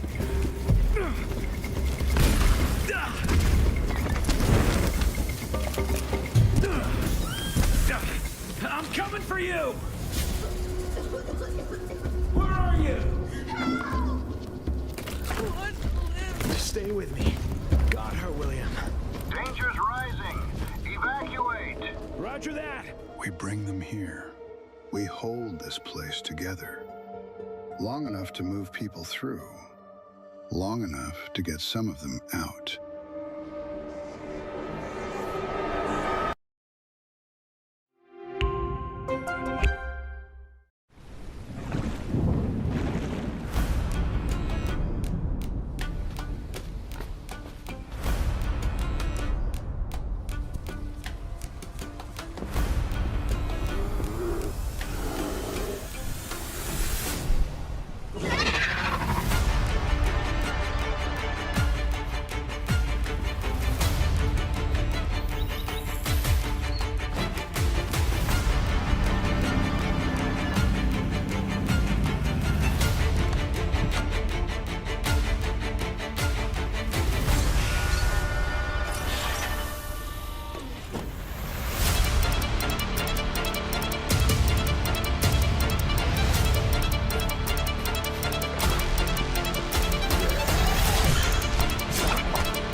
fool, young thoughtless men who wouldn't take by me, and never leave your happy homes to sail the raging sea.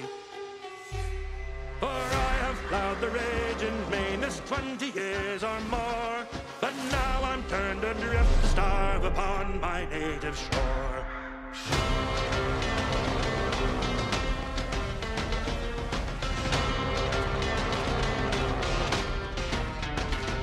By raging storms and tempests, shipwrecked 3 times I've been, and many a bloody battle upon the seas I've seen. I've seen the cannons glaring flash, I've heard its thunderous roar.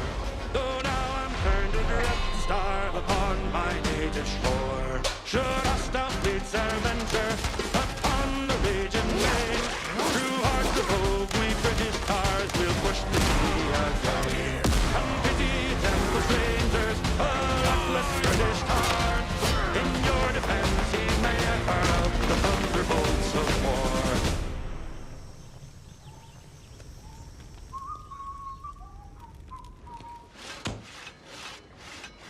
All hands! Come lend some kind assistance, and heaven will bless your storm.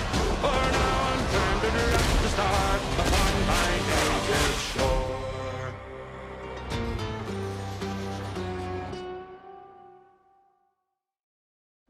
Now, usually, ninjas are all about stealth, lurking in the shadows, and generally trying their best to not be seen. Unfortunately, that's not going to fly here at IGN Fan Fest. After all, it's a big, loud celebration all about drawing attention to some of our favorite stuff. And our favorite stuff includes ninjas. Also, ninjas aren't the only things lurking in the shadows here at FanFest. Later today, we'll be shedding light on new gameplay from LEGO Batman Legacy of the Dark Knight.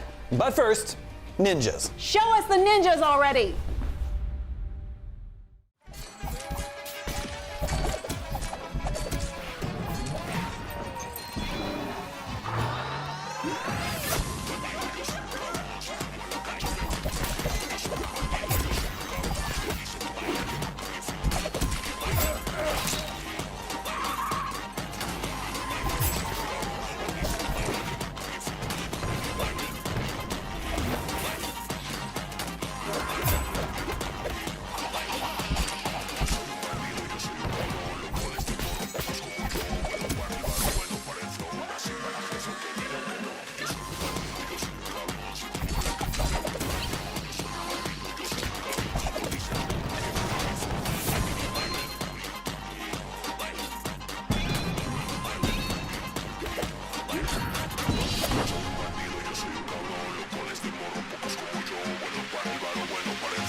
Fret not, we will be keeping our promise of showing you more on the upcoming LEGO Batman Legacy of the Dark Knight real soon in an interview with the developers of the game.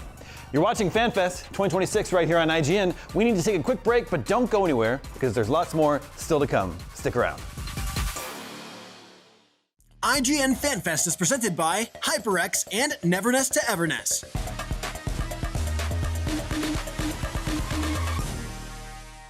Hey you!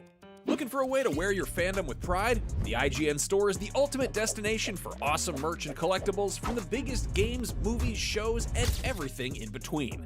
Cruise the wasteland in style with a Vault Dweller hoodie and replica Pip-Boy. Whatever you're into, you're bound to find something. See for yourself and head to store.ign.com today.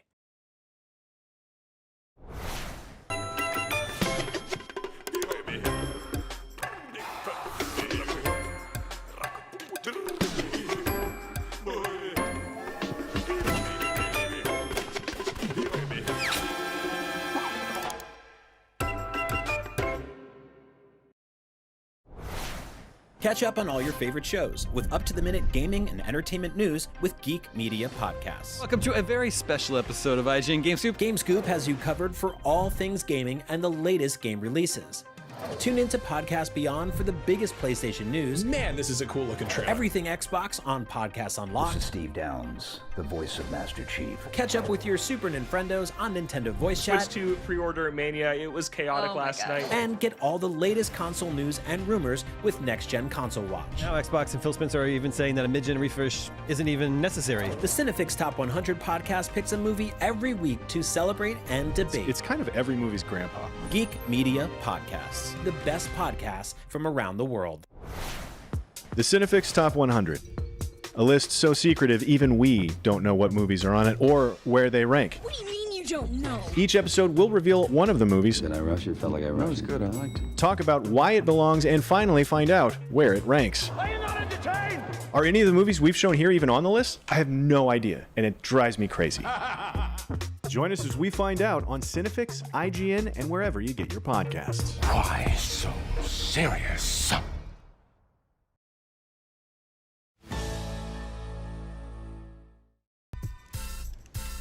Jeffy, my man, what's up? What you Oh. Aren't you supposed to be like a video game expert or something? What? Did you mean to die there? Look, I haven't played a game in a long time because I'm too busy winning championships, but I'm pretty sure that when the screen says you died in big letters, that's bad. Yeah, okay, look, we just got this game. I've never played it. I thought I'd check it out while I... Excuses. Aren't you supposed to be good at video games to work at IGN? Thank you. Hey, you got any tips for him? Yeah, coach tip number 401. Do it again, but with a little less suck. Jabroni. Okay, we're just messing with you. You're not that bad, brother. Wait, really? Yeah, solid 4 out of 10. Oh, that's not bad. Well, actually, that is technically bad on the IGN scale. But hey, look, if you're like me and you die a lot in games and also hate getting bullied for it, I think you'll want to check out these simulator games. Generally, you can't die in those. Take a look. Hi, I'm Andre, executive producer at Grip Studios. Today, I would like to introduce you to our game, Ranger's Path National Park Simulator. Ranger's Path is a simulation game about everyday responsibilities of a national park ranger. The game takes place in the Fairmont National Park, a vast, handcrafted landscape inspired by the real U.S. national parks. Your workdays are shaped by routine tasks like clearing trails, repairing damaged objects, or helping visitors find their way through the park. At the same time, you stay connected to the ranger station. Through your radio, you receive information about spontaneous situations in the park and decide which call-out you want to respond to. Alongside your daily work, main missions guide your journey and unlock new areas of the park. You might relocate a bee colony near a campsite or track a missing VIP through the wilderness. Exploration also plays a major role in Ranger's Path. As you move through the park, you'll discover national landmarks like caves, lakes, and waterfalls. You document them using your Ranger camera and add them to your personal lexicon. You also observe wildlife in its natural habitat and photograph animals and plants to unlock new entries and museum exhibits. Ranger's Path launches in early access on PC on March 10, 2026. We are starting with a solid foundation and plan to expand the game with new features, tools, and content over time. And if you want to see what it's like to be a park ranger, you can play our demo on Steam right now.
Bus Simulator 27. Wishlist now. Adventure time, come grab your boing loings, we'll go to very interesting point. Ooh, a pizza party! Don't mind if I... What do you mean I'm not invited? Take that, haha, and that! Next time you'll think twice before you mess with... Who the heck are these guys? I didn't even know Princess Bubblegum had a cleaning crew. Hey, I put good work into ruining that treehouse. Is that you, Jake? Quit being so helpful. I can't take credit for this mess. Finn and Jake are just total slobs. Hey, what have you done to my castle? My skins and tubs. My princess jail. I mean, guest room. Wank. Well, maybe you're right, Gunter. It is nice to have the place sparkly clean. Yeesh, this stuff is everywhere. Okay, maybe I went a little overboard with the dirt. But you all forgive me, right? Right? That was incredible, but I'm still not tipping you.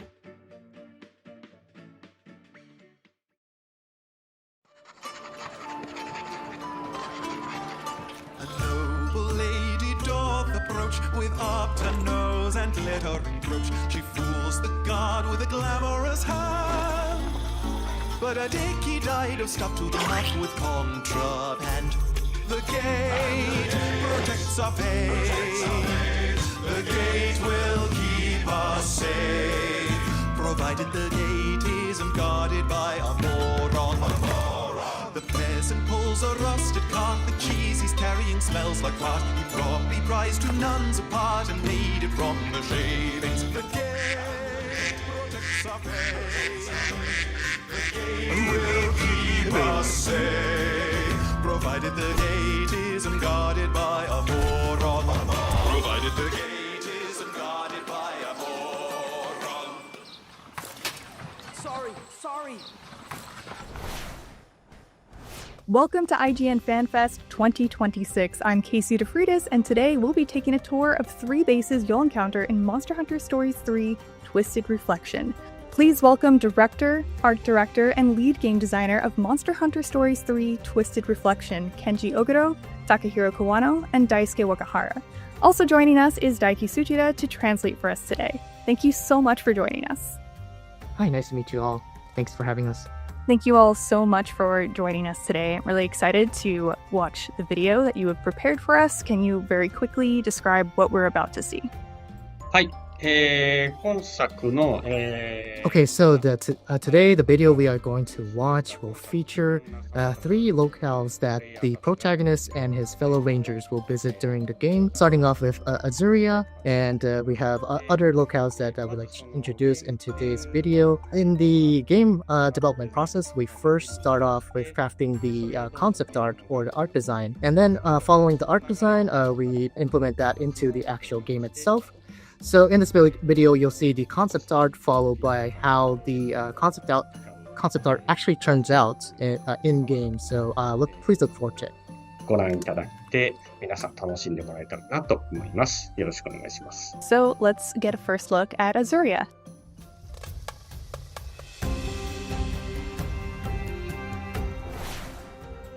本当にいわゆるこう So first off, we are showing the concept art for Azuria Castle. In the design process, we wanted to make the stereotypical fantasy castle type of design to depict how peaceful Azuria is and to depict the beautiful nature of the Azuria, world of Azuria, and the castle itself.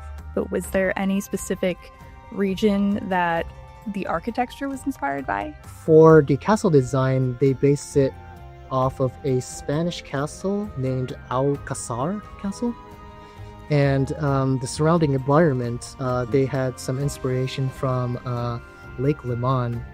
They did have some actual real world inspiration, and that made its way to the concept art.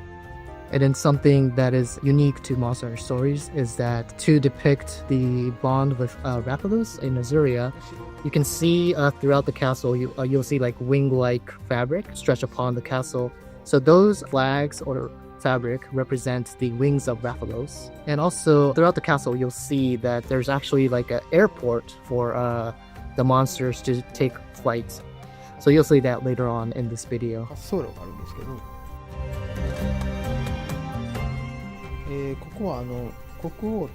This is the main hall located inside the castle where you see the king and queen of Azuria. So actually, if you look at this cutscene, you'll see in-game, you'll see all the details that were put into like the chairs, the fabric, the tapestries throughout the hallway. And then one thing to note, on the left-hand side of the king right now in the scene, you'll see this lantern, which is actually just like a shining crystal. One of the key concepts of Monster Hunter Stories 3 is that there is a crystal encroachment, which is engulfing the world, which is unknown. The reason why the crystal encroachment is happening is unknown, but residents of Monster Hunter Stories 3, they actually use the crystal to get some lighting inside the buildings, such as this scene right here.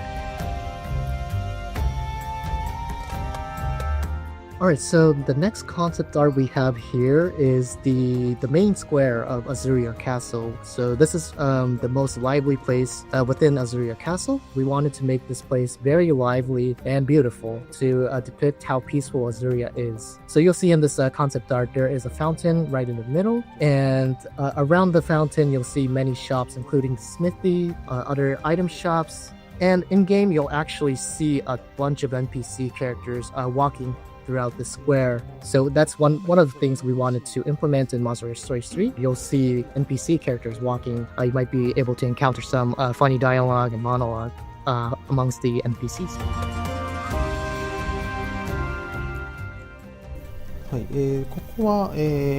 This next concept art we have here is the Ranger Station. So this is where the protagonist and his fellow Rangers come to have meetings and have some tea and whatnot here. As you can see, like in the middle of the concept art here, you'll see the map of Azuria. The Rangers use this map to strategize and plan their next actions. So each character of the Ranger Squad, they have their own chairs and places within this station here. The Vice Captain of the Ranger Corps, Gal, takes care of the weapons and sharpens them at the very back chair. On the right-hand side, close to the window, you'll see like a bunch of stones and stash there. So that is what Ogden, he is the walking encyclopedia of the Ranger Corps. He keeps all his stash over there, so it's pretty messy.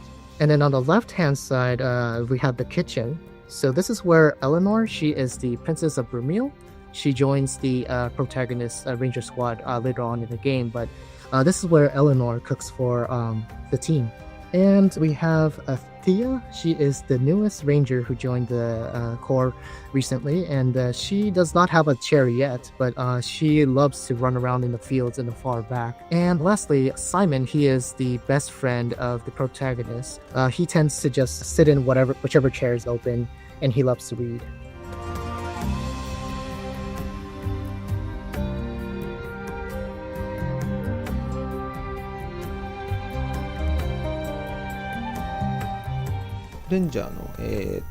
Okay, so this next concept art we have here is actually placed right beside the Ranger Station that we saw earlier. So this is basically the airport of Azuria Castle, where both the Rangers and the aerial unit, aerial squad, takes off to do some patrolling around the area. And as you can see in the concept art here, when the Rangers or the aerial unit are resting, they have the Legiana rest beside the airport here, and they also take care of like the equipment while they are resting.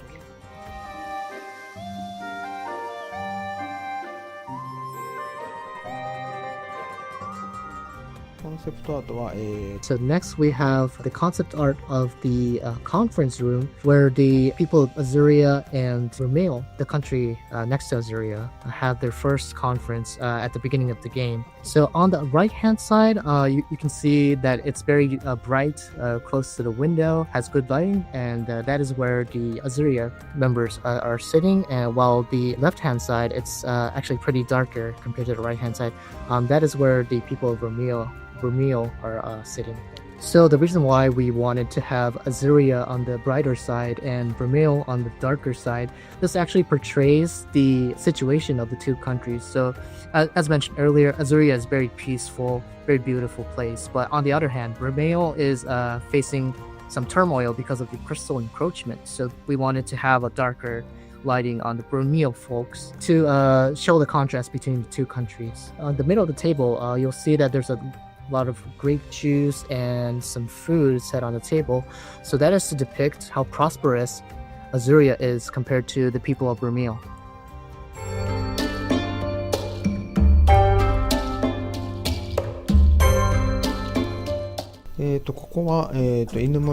So next we're moving on to the next locale, which is called the Shepperton. This is the first village that the protagonist and the Ranger Corps will visit after crossing the Meridian into the Forbidden Lands. One key feature of this area is that monsters from Monster Hunter Rise inhabit the Shepperton and the area around it. Based on Monster Hunter Rise, it has a very Eastern Asia-like taste. So the Shepperton and the surrounding area is also designed after that art style.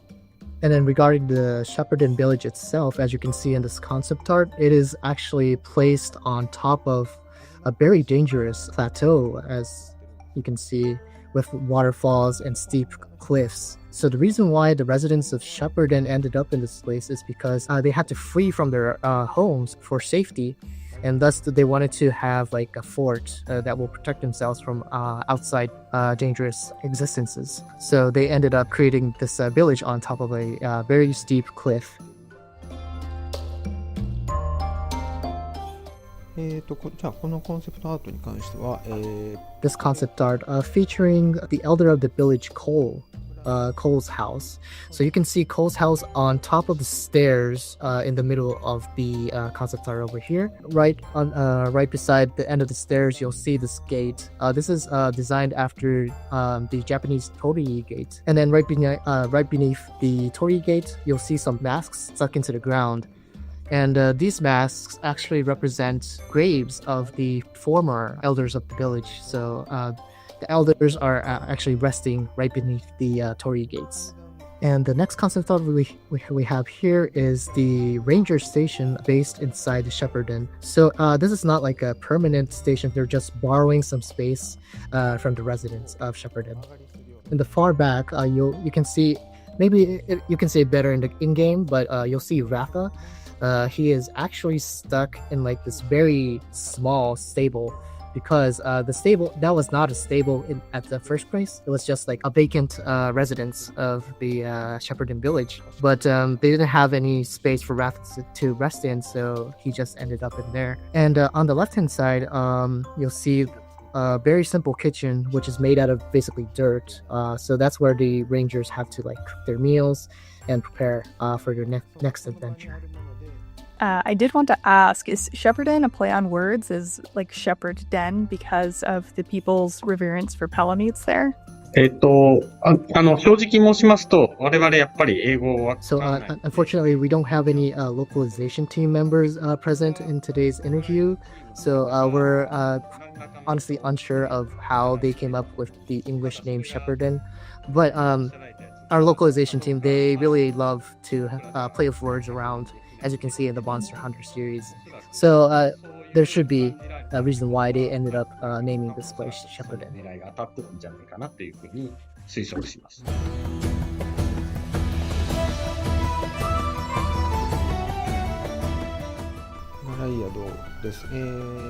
As mentioned earlier, the crystal encroachment is putting residents of the world into danger.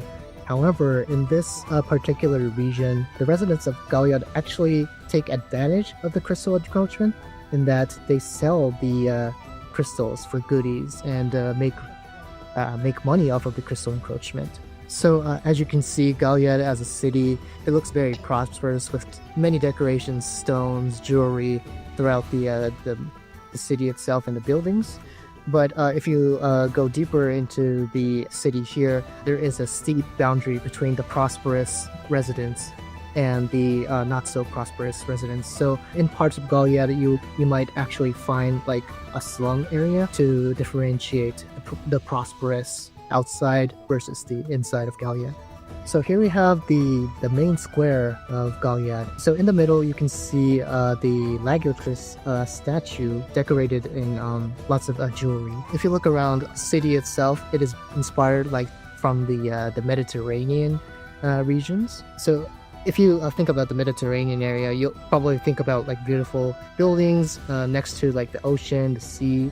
But in Galliad, you don't see that. Actually, there is a reason why Galliad is so barren, in that Galliad used to be a ocean port city that was floating on top of the ocean. So all the jewelry and the decorations were based off of like the Mediterranean Sea.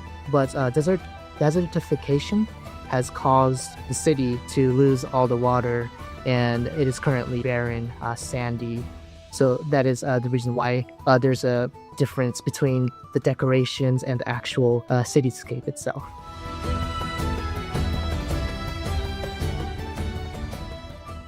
Thank you so much for giving us that in-depth look at 3 of the hubs in Monster Hunter Stories 3. I will definitely be one of those people enjoying Monster Hunter Stories 3 Twisted Reflection when it comes out on March 13th. Thank you so much to Sujita-san, Ogura-san, Kawana-san, and Wakahara-san for this in-depth look at the rapidly approaching Monster Hunter Stories 3. We'll of course be covering more on Monster Hunter right here, so keep it locked on IGN. IGN Fan Fest is presented by Neverness to Everness and HyperX.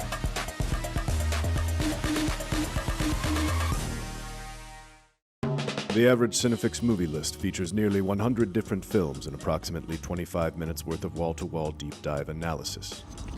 To simulate that pace for this 30-second ad, we're featuring 26 different films, and before you say it, no, that math does not check out. We're not math people, we're movie people. We can't even count down from 10 without ending up at, like, 96. Subscribe to IGN Movies and TV for more Cinefix movie lists. Bad at math, great at movies. Can't find that final collectible you're missing? IGN strategy guides and interactive maps are here to help. One step at a time. IGN guides are trusted by millions, easy to use, and best of all, free. IGN has the very best, most complete and accurate guides for Shadow of the Erdtree, Baldur's Gate 3, Tears of the Kingdom, and so much more. See? It's good, right? Every guide is tested and verified for you by experts. Just search for IGN when you search for guides.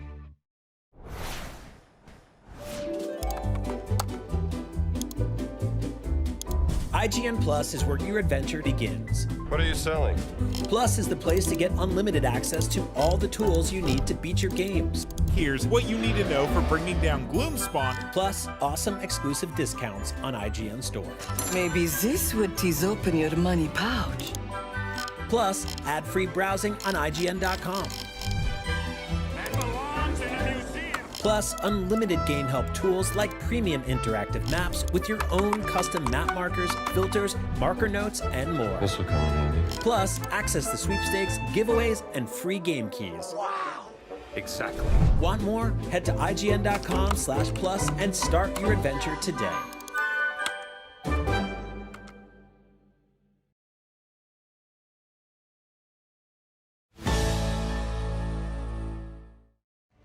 You're watching IGN Fan Fest 2026. In 2023, writer-director Lee Cronin gave new life to the Evil Dead franchise with Evil Dead Rise, and later this year, he's resurrecting another film franchise full of walking corpses and ancient curses, The Mummy. Take a look.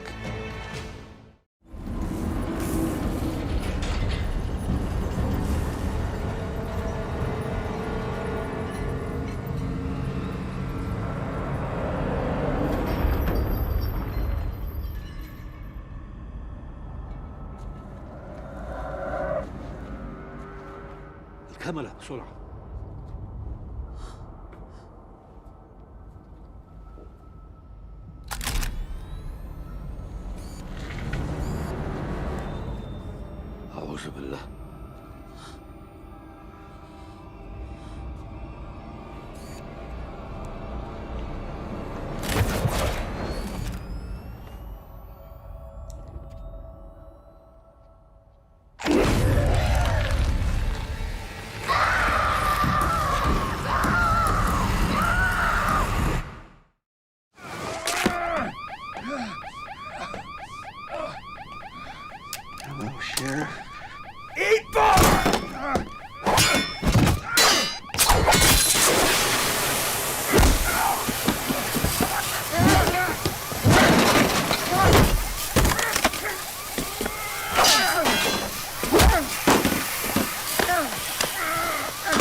He ain't shot.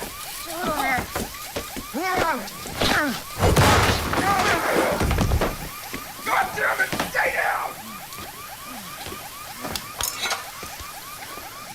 What the hell, man? What is wrong with you people? What else would you have? Meat tenderizer. That's a good weapon, right? People are made of meat. Yeah, we had a lot of fun making the action sequences here. Jesus. That's not where I was aiming. Normal is the story of Ulysses, who becomes the interim sheriff of the small, sleepy town of Normal, Minnesota, where everything is normal. It stars Bob Odenkirk, and among the cast are Henry Winkler and Lena Headey. Yep, all three very normal characters who are played by actors who always play normal, unchallenging, face value characters who aren't hiding anything at all, and it's all very regular and normal. Life in Normal is quiet, peaceful, predictable. Until it isn't. Why are they shooting at you? Okay, I think we all know that's not true. Normal is an action-packed thriller with black comedy moments and explosive surprises. Here to talk to me about it are the star and co-writer Bob Odenkirk, co-writer and producer Derek Kolstad, and producer Mark Provenzero. Thanks for coming in. How about that, Derek? I got a writing credit. I know. Geez, if we're now going to change it. Here's the deal. I helped with the story, but Derek came up with the story, and I just assisted, and I appreciate that he gave me that nod. But Derek wrote the screenplay. Director Ben Wheatley has called Normal an inverse of High Noon, and I've also seen the comparison to Bad Day at Black Rock, both classic westerns. Do you see this as neo-western, and what were you envisioning when you were creating it? Well, I mean, I'm a huge fan of Spencer Tracy and those old movies of Guy Walks Into Town, you know? And Bad Day at Black Rock was the first one, and the second one was Stepford Wives, you know, of kind of going, everything looks a little too clean, a little bit too on the nose. And Bob and I just had fun then dismantling our way into this world. And ultimately, we're a huge fan of the postmodern Western. That's what this is. I also think the Clint Eastwood movie, High Plains Drifter. There's a town. They need his help. They're all a little sketchy. Can he rely on them? It's one of my favorite films. I mean, all those early Clint Eastwoods I love. It is a modern Western for sure. And Ben Wheatley certainly envisioned it that way. Something about Ulysses is he has a reputation for having a laissez-faire attitude. He doesn't ask too many questions, doesn't put his nose into things. He says things are easier if he cares a little less. So that's not necessarily the case, but can you talk about what's interesting about that kind of character and the journey to caring? He's a guy who has lost faith in his own instincts. So as a result, he's in this town and there's some things that are off. You can tell he notices them, but you can also tell that he's sort of seemingly compartmentalizing them or just ignoring them. But in the end, he cannot ignore them. So it's an interesting guy who needs to regain the faith in his own judgment. And a lot of action movies are very simple in their structure, which is really one of the joys of them. But I just like this one because it had this texture and this opening chapters where Ulysses is becoming slowly aware of something wrong with this town. Do you see some of Hutch from the Nobody movies in Ulysses at all? I mean, both guys are, for different reasons, holding back their reactionary impulses. In the case of Hutch, he's doing it to present as a family man and to live that life, to live a double life, forcing himself to hold that in. So that's Nobody. In Normal, here's a guy who's a little bit broken when we meet him. And it's because he made a choice once before that just destroyed his life that he had, his perfect life. And so he's just gotten gun shy. But believe me, by the end of the movie Normal, he's not gun shy any longer. Is he gun crazy? A little bit. He's a little bit gun crazy. Speaking of Nobody, you as a trio have worked as star, writer, and producer, respectively, on Nobody, Nobody 2, and now Normal. What made you decide to focus on a new original story at this point in your partnership? On the first Nobody, there was a 2 hours where they were driving a bus around the city and Bob was being shot, and he and I were on the bus. And Mark said, "So what else are you working on?" I was like, "I wrote this thing last night." And it was Normal. And he's like, "That's awesome." I was like, "Yeah, maybe, you know." And then 6 months later, years later, and finally Bob and I had a break in our schedules and we're like, "Do you want to go do that one?" And that's how it came about. You said I wrote this last night? The treatment. Wow. So a lot of times I'll write a treatment over the course of 6 hours. It tends to be between 15 and 30 pages, but it's just, I hike, I walk, I run, I Peloton, all that kind of stuff, and I'm writing in my head. So by the time I'm sitting down to type, it's just, here it comes, you know? We thought it would be fun when Derek came up with this concept that we flipped to for Normal. We thought it would be fun to do something outside the studio system. And we thought about what would make for a very appealing film to see in the theaters rather than building something for a streamer. There's very different approaches. I remember when first time I saw John Wick in the movie theater, I said, "Holy this is so fun." And I've gone to the movie theater every single time to see the sequels with my friends. And so we think about how can we build something that evokes the same response from people. On that note, I mean, Derek and Mark, how did you know Bob would be good at this? They didn't know that. Well, Bob, our thesis was people around the world genuinely love watching Bob play a character that gets out of really bad problems with using his mouth. Wouldn't it be fun? Would people enjoy if they watched him use his fist to get out of problems? Can you talk about your partnership with Bob and balancing comedy, action, and all other genres? The biggest struggle we had was moving into the action space was no one took us seriously. The first time we went into the agency, there were 14 people in the room. Better Call Saul was a global hit. They had to pack the room with agents. People were stifling their laughter literally when we were telling them we're going to turn Bob into an action star for a studio film. And I don't blame them for that. Who could expect that to actually happen? They kept on sending us comedy writers. We kept on saying, as Bob would say best, you know, we need someone who knows how to write the third act of an action movie. And we did not know how to do that.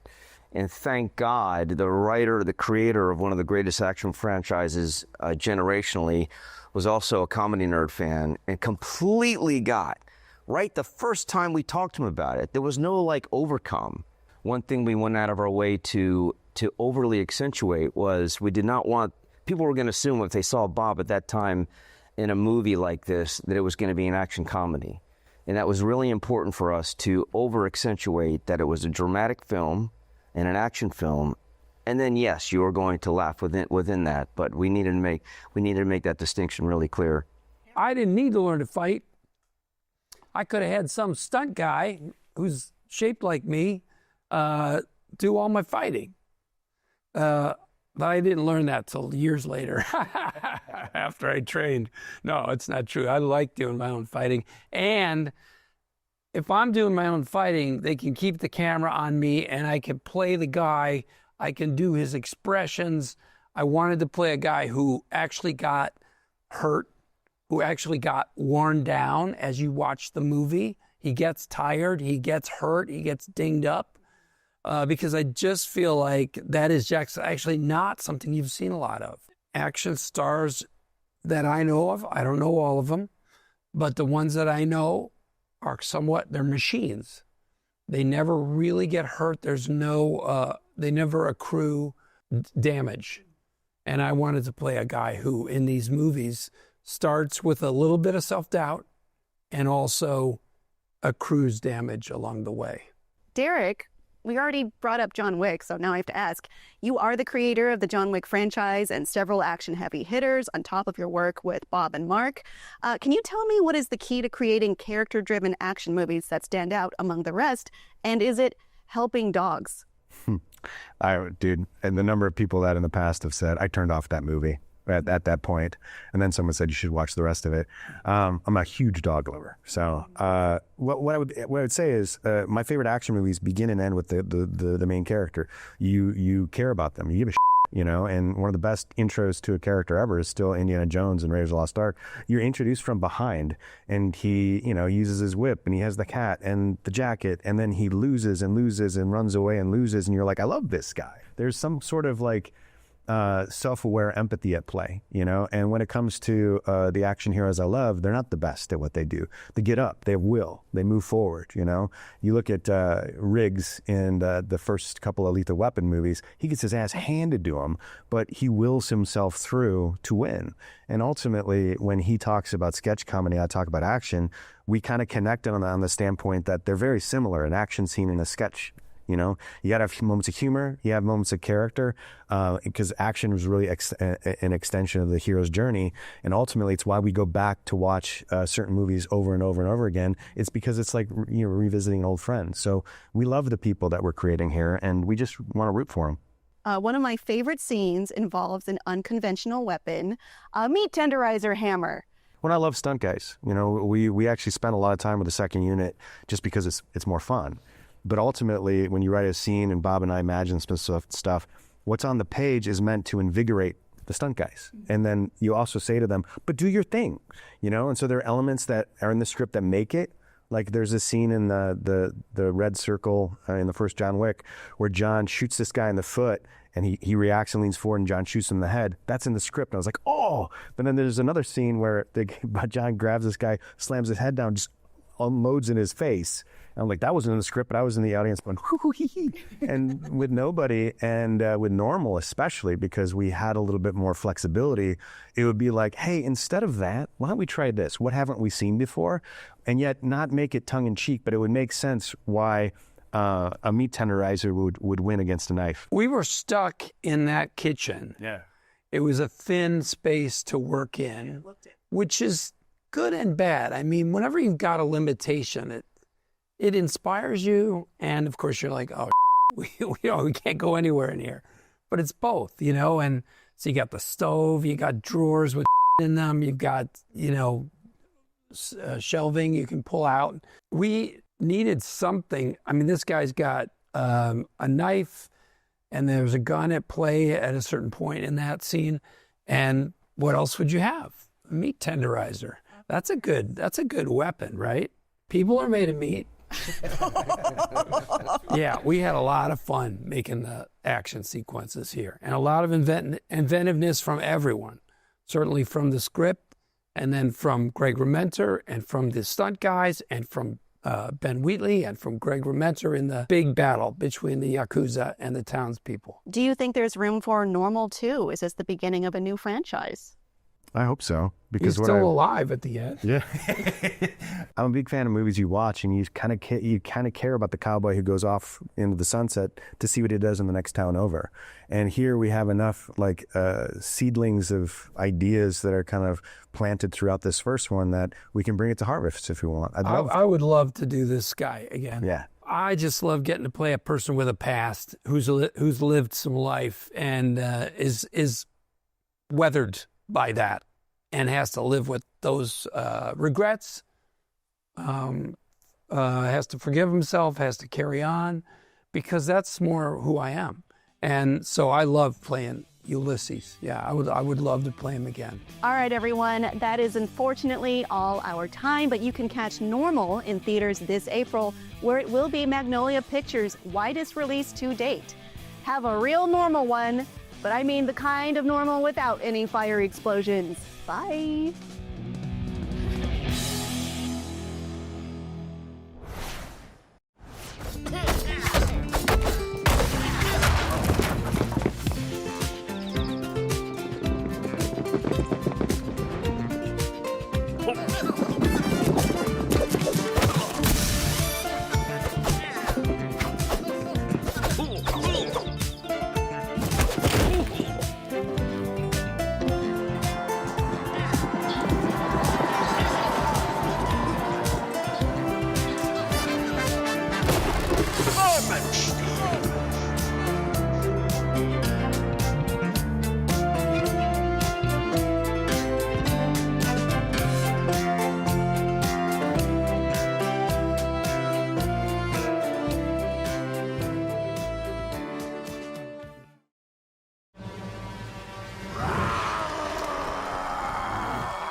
Who has the best chance of survival in Primal? Is it Samurai Jack, Dexter, or Dracula?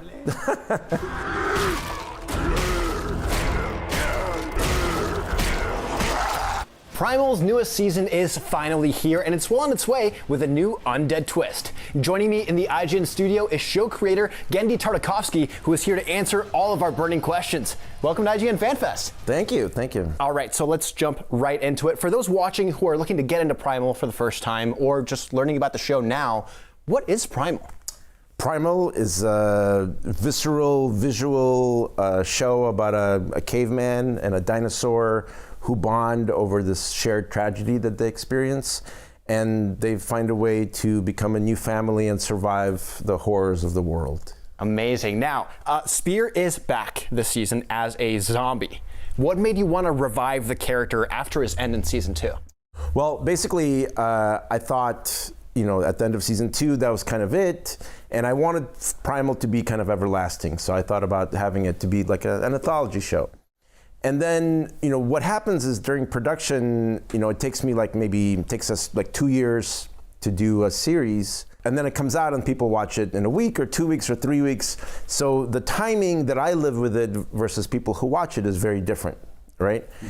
And so I spent a lot of time with it, and then you kind of feel, you know, production is sometimes difficult and it's everything that I love to do, but still it's hard.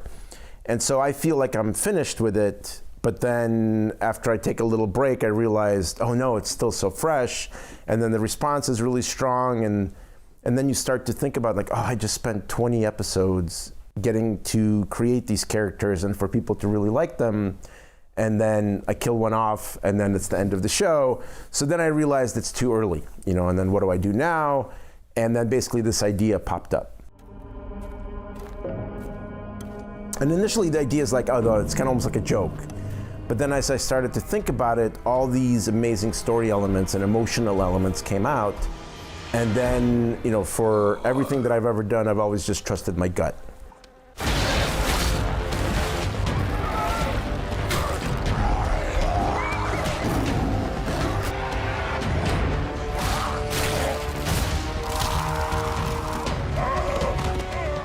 And then my instinct said like, yeah, this is good. And then I talked to the team and pitched it to everybody and everybody was on board.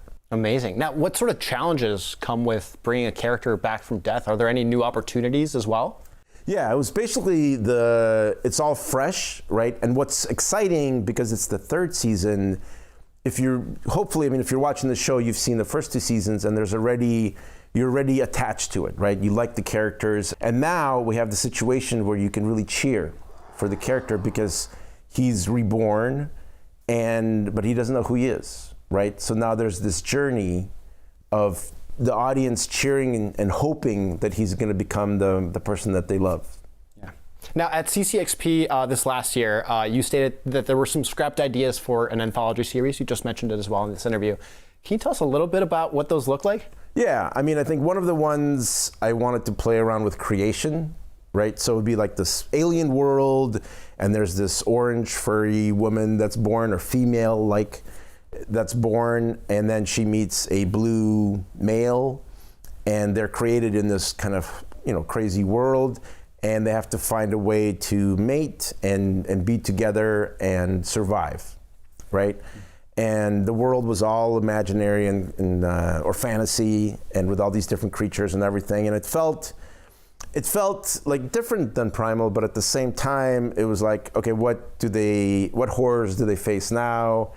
You know, nature, nurture, and all these things. And it felt, I don't know, it didn't click. And sometimes I have a lot of ideas like that. Like I have an idea that I'm initially really excited about, but if I can write down 10 episodes right away, right, then I know the idea is ripe. If I'm struggling already after a couple, I know there's something's not figured out. There's an element that's missing, like who knows what's wrong, I see. Right? And so that was one of the ideas that I kind of started with, and I messed around with making them like bugs and everything, and so nothing clicked. I see. Is there any like idea that you kind of had off the wall of like, oh, this is the craziest I can get with an anthology version of Primal? I mean, like I'm not a fan, but I love history, and I'm interested in all the world wars that everybody's gone through. And so I wanted to do something with World War I, right? But to do it without dialogue and the same feel, like I felt it was too kind of shticky or something wasn't right, but it felt like and then I had this idea, right? I had this idea of a warrior's point of view through time.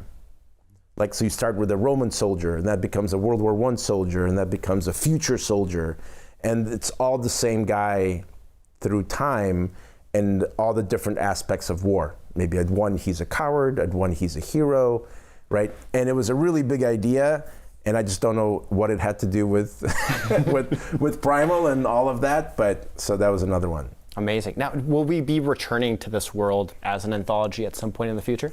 I don't know. You know, after blabbing about that I'm done with it after the second season and then changing my mind, I think everything's open right now. I think the one thing that I want is I want Primal to be everlasting. You know, as long as I'm working, I always want a new season of something. Now, all of your shows have a very distinct visual style, from the retro future look of Dexter's Lab to the striking cinematic look of Samurai Jack, of course, the Clone Wars, and finally now Primal. How does the show's newest season raise that visual standard that you've set for yourself?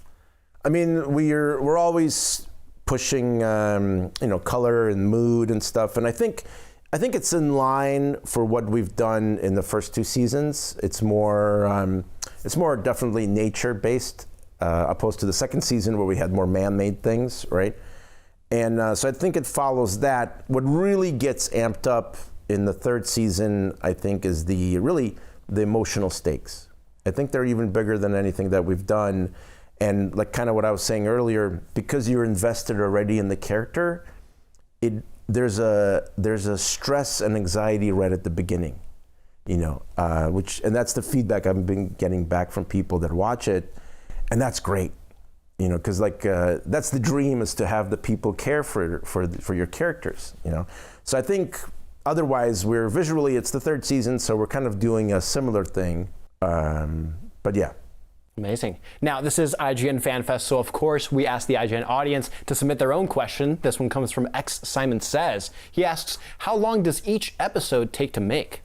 Oh, well, it takes about, I would say about almost 6 to 8 months, start to finish. But then we start a new episode every 2 to 3 weeks, right? So if you can imagine, we start the storyboard, then the next one starts writing, then it goes into layout, another one starts storyboarding. So everything is overlapped. So at one point we have, like 5 or 6 episodes that are always in some stage of production. I see. Now, final question. Who has the best chance of survival in Primal? Is it Samurai Jack, Dexter, or Dracula? Well, Dracula's undead, so that's pretty simple for him, I think. He's got an advantage there for sure. Yeah.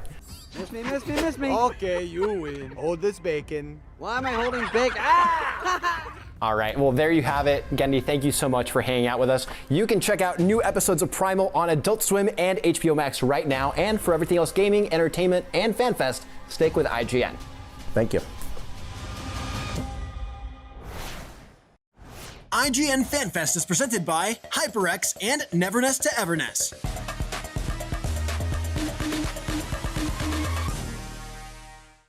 The Cinefix Top 100. A list so secretive even we don't know what movies are on it or where they rank. What do you mean you don't know? Each episode will reveal one of the movies. Did I rush it? Felt like I rushed. That was good. I liked it. Talk about why it belongs and finally find out where it ranks. Are you not entertained? Are any of the movies we've shown here even on the list? I have no idea, and it drives me crazy. Join us as we find out on Cinefix, IGN, and wherever you get your podcasts. Why so serious? Catch up on all your favorite shows with up-to-the-minute gaming and entertainment news with Geek Media Podcasts. Welcome to a very special episode of IGN Game Scoop. Game Scoop has you covered for all things gaming and the latest game releases. Tune into Podcast Beyond for the biggest PlayStation news. Man, this is a cool looking trailer. Everything Xbox on Podcasts Unlocked. This is Steve Downs, the voice of Master Chief. Catch up with your Super Nintendos on Nintendo Voice Chat. Switched to pre-order Mania. It was chaotic last night. And get all the latest console news and rumors with Next Gen Console Watch. Now Xbox and Phil Spencer are even saying that a mid-gen refresh isn't even necessary. The Cinefix Top 100 podcast picks a movie every week to celebrate and debate. It's kind of every movie's grandpa. Geek Media Podcasts, the best podcasts from around the world. IGN Playlist is the best way to track your game collection. Now you can even import your entire Steam library to Playlist, making it easier than ever to review games, show off your collection to the world, and finally chip away at that massive backlog you keep meaning to get to. IGN Playlist, check it out. Can't find that final collectible you're missing? IGN guides are trusted by millions, easy to use, and best of all, free. IGN has the very best, most complete and accurate guides for Shadow of the Erdtree, Baldur's Gate 3, Tears of the Kingdom, and so much more. It's good, right? Every guide is tested and verified for you by experts. Just search for IGN when you search for guides. Gentlemen, let's broaden our minds. Lawrence?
Let's find out what's going on here.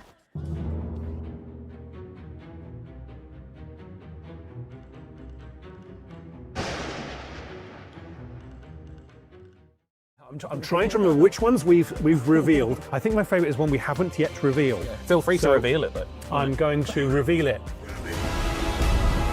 This is my favorite part. Batman, but tiny and plastic. Yes, we're talking about Lego Batman, Legacy of the Dark Knight, and with me is Jonathan from the team at TT Games. How are you doing? Great, thank you. It's fantastic to be here. We just saw a brand new cutscene from the game that stars a little scene from Batman 89, the Tim Burton classic. But people might not actually have their heads around this yet. It's not just a game that's retelling these films, right? You have made an original story, kind of piecing together bits from the films as kind of this tableau, is that correct? That's one iconic moment that we've woven in to the story of this game that starts with young Bruce Wayne and takes you on a journey throughout all the movies, all the comic books, 85 years of history from that fantastic character as you establish his legacy to really become the savior and hero of Gotham City. And is it just the films we're looking at here, or are we taking bits from comics or other games? No, we love the films and we're very influenced by the films, but there's so much to draw upon. It's been a complete joy to work with such a depth of storytelling material from brilliant creators in TV, animated series, comic books, of course, and across the field of media. Batman's always been there, telling great stories. We've brought them all into this brand new Lego game. We obviously saw the Joker in this clip, the most famous Batman villain, and it's had a lot of different faces and voices over the years. I wonder, when the Joker appears in this game, do we get sort of like different versions of the Joker? Does the person portraying the Joker kind of be more of a Heath Ledger Joker or a Jack Nicholson Joker, as we've seen in this clip? The story takes place over many years, and as Bruce grows, as you as the player explore more of Gotham City, start to build the Bat family, everything around Bruce starts to transform as well. And as you know, that Joker character that we all know from later on in Batman's crime-fighting career has an origin story as well. We'll get a glimpse of that. And then we'll see at key moments he falls into the vat of Ace Chemicals. Later on, he will fall from another great height, as Jack Nicholson in that character does at the end of Batman 89. And we'll see him transform as Batman progresses as well, to become a character who does some of the really striking and shocking things that we see in the Christopher Nolan trilogy. Mm-hmm. And another character that we've seen kind of change and evolve over the years is Catwoman. Sometimes she's on Batman's side, sometimes she's against Batman. What sort of Catwoman are we seeing in this game? Is she more of a friend of Batman or a foe? Well, with all the characters in this game, we want to give an essential version of that story that draws upon all their different aspects over the decades. We start from the modern, sort of most relevant, most recognizable, up-to-date version of that character. So we're quite influenced, particularly at this time, early in the story with the younger Bruce Wayne, by the Zoe Kravitz version from The Batman. And there's a sort of iconic outfit and look that she has. The scene that comes shortly after that in Shrek's department store draws very heavily on the representation of the character and the suit, iconically, that you'll remember from Batman Returns, the Tim Burton film with Michelle Pfeiffer in that role. The essence of Julie Newmar from the 60s is always in the sort of the spirit of fun of Catwoman. And we think we're bringing those all together into our Lego Catwoman. You'll have all those different suits to unlock, and the abilities that we've given Catwoman aren't seen in any one of those movies. She's got more tech now. She's got kittens that she can summon with a laser pointer and use in combat, and her whip can do things that we haven't seen in the other media. But I think you'd always recognize that as a video game Catwoman that, again, is just really fun to play with. Let's dig deeper into Catwoman's ability set. Like, what is your favorite aspect of her kind of skill set in this game? A lot of people on the team, myself included, were so delighted when early in prototyping, it became clear that to embody a cat. So it is so fun. So you can, as Catwoman, summon cats around with a laser pointer. You can sort of launch cats at enemies, and they'll scratch at their heads and do damage. You can also actually become a cat. So if you summon a cat, you can become a cat and then walk around and crawl into vents as a cat, sneak up behind enemies as a cat, distract enemies as a cat by meowing, jump up and down. And just being a cat is really fun. Amazing. Correct me if I'm wrong, but we've seen glimpses of this game. Are there any references to the Zack Snyder films or Ben Affleck's Batman at all? Absolutely. We draw upon everything across the history of the franchise into this game. So yeah, you've got suits and moments and vehicles that everyone will reference, everyone will recognise from across all the movies. People who've played the Lego games for years are kind of used to these vast rosters with almost hundreds of characters at this point, whereas you've kind of focused it down to a much smaller roster this time around. And I wondered, is that kind of because you'd rather focus on these different characters and make them sort of a deeper gameplay experience and different from one another, rather than have an excess of characters with kind of variations on the same thing? Well, we're doing several things that are new with this game. We're taking these individual characters on a journey as well. So you're constantly upgrading and developing new skills and opening up new abilities for each of those characters. Within the Batman Bat family as well, we really wanted to focus on making those characters really unique, making their personalities come across and their abilities very distinct, so they work well in partnership with each other. And we then want to give you lots and lots of options to see the full range of what those characters can be by giving you more than 100 different suits to collect. So you still get that moment in the Batcave when you've got all the different suits from all the different characters arrayed in front of you, colourful and glorious. You're still compelled to sort of want to complete that collection. But the story, yes, is more focused on a tighter roster of characters that are now more differentiated with much deeper gameplay. So people that enjoy the collectathon aspect of Lego games shouldn't be worried. There's plenty to find. Oh my goodness, there's so many. In any Lego game, there is so much to discover. There's a fantastic story that will take you through the highlights of Batman's legacy and get you started. But there's so much to discover in Gotham City as well. So many extras and collectibles and surprises. Do you have a favourite one of those outfits, or would you not want to reveal that at this point? I'm trying to remember which ones we've revealed and which ones. I think my favourite is one we haven't yet revealed. Yeah. Feel free to reveal it, though. I'm going to reveal it in the future, Sam.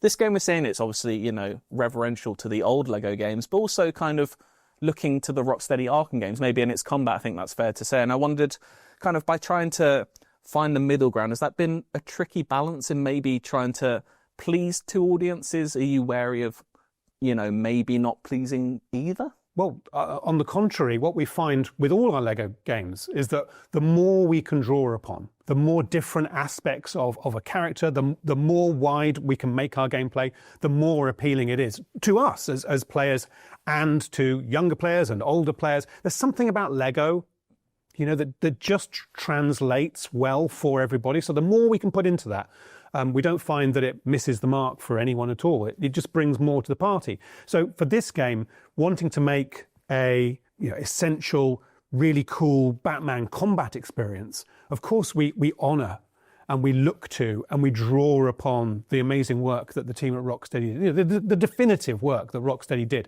to bring that character to life in video games. We want a really fluid combo-based combat system. We want very dynamic encounters. We want Batman to use his gadgets and mix them up with really powerful melee attacks. We delivered that, and then we've built around that, and we put it all through this beautiful Lego lens that makes everything fun and accessible for everybody. Kind of seemed like the Skywalker saga was a step in this direction, but can we consider those like old style of Lego games maybe a thing from the past for TT games? Now are you kind of, for lack of a better phrase, like maturing as a studio, wanting to do deeper stuff? So we're not leaving anything behind. We always carry our history with us. We made those games. People who work on those games are still working on the new games. We still love them. We still play them. With each step, and this has always been the case, we want to do new things. We want to keep that Lego idea of fun, modern and relevant and up to date, and not get stuck in the past. With Lego Star Wars: The Skywalker Saga, as you know, we made a couple of really significant changes that fans really appreciated. So in particular, getting closer to the character, having a really immersive camera system, and then just starting to make the combat experience and some of the core gameplay systems deeper and richer than they had been before when we were further away and it was maybe a bit more arcadey in some respects. We don't want to lose the accessibility and immediacy, but that showed that we could add layers to that and make environments that were really big and broad and really deep and rich and rewarding. We've just gone further with Lego Batman Legacy of the Dark Knight, and then also found aspects of the Batman character and the Batman story in Gotham City that have really worked well with that aspiration to get deeper, to be even more authentic in our treatment of Lego, in our treatment of the story, in our treatment of the characters. And we couldn't be happy with the result. So partway through the development of Lego Batman, there was a big change at DC with James Gunn coming in. I wondered, has he had much of a influence over this game at all? Has he seen it? Has he played it? Yeah, we couldn't have been happier when James Gunn arrived, because we love his sense of fun in all the storytelling that he's created over so many years. And we knew that he would make the character in the new movies and the other series as well more relevant and exciting. He'd bring new viewers in. The more people who are excited about Batman, the better, and James Gunn is the perfect person to lead that. We've been so thrilled with everything that he's done. We've been greatly supported by the DC team on this game, as we have been on previous DC games. And when James Gunn played the game, he gave some fantastic feedback. I know he liked it, and that was great to hear. Mm-hmm. Lego Batman is coming out in May. Was that always the plan, or did a certain other game moving kind of dictate when this game would be released? We knew we wanted it to come out in spring of this year. And we eventually had the opportunity, producing a game, as you get closer to the end, you can be clearer about when it's actually going to be able to make it. So we were really glad to be able to confirm that date when we did. Amazing. And presumably a big sigh of relief when GTA 6 moved. Well, sigh of relief. Look, I want to play that game. But we're also really glad to have some space for people to play Lego Batman Legacy of the Dark Knight. We're giving you an open city and a fantastic experience for all players. Which I thoroughly recommend, Simon. Well, you don't really need to recommend it to me, Jonathan, because I'm already sold. I can't wait to play Lego Batman Legacy of the Dark Knight. Thank you so much. Well, you played it at Gamescom, didn't you? I did, but I want to play all of it. Okay. I only saw a tiny bit, and it wasn't so enough. Much more. I know. I want to collect every suit. I will be unlocking that platinum trophy in this game. I can tell you that. Great. I guarantee I will send you a screenshot once it's done. Thank you. It's coming out in May. Can't wait to play it. Thank you so much again. And yeah, for more from video games, movies, TV shows, please keep watching IGN Fan Fest. And that just about wraps us up for day one of IGN Fan Fest 2026. But don't worry, because we have a whole other jam-packed FanFest Day coming your way tomorrow, where we'll get brand new looks at things like Scream 7, Project Hail Mary, the Scrubs reunion, and so much more we can't even tell you yet. And if you missed anything from FanFest Day 1, head on over to IGN.com, IGN's YouTube channel, or your favorite IGN-shaped place on social media and catch up. So from all of us here at IGN, thank you for watching IGN Fan Fest Day 1, and we'll see you tomorrow. IGN Fan Fest is presented by Neverness to Everness and HyperX.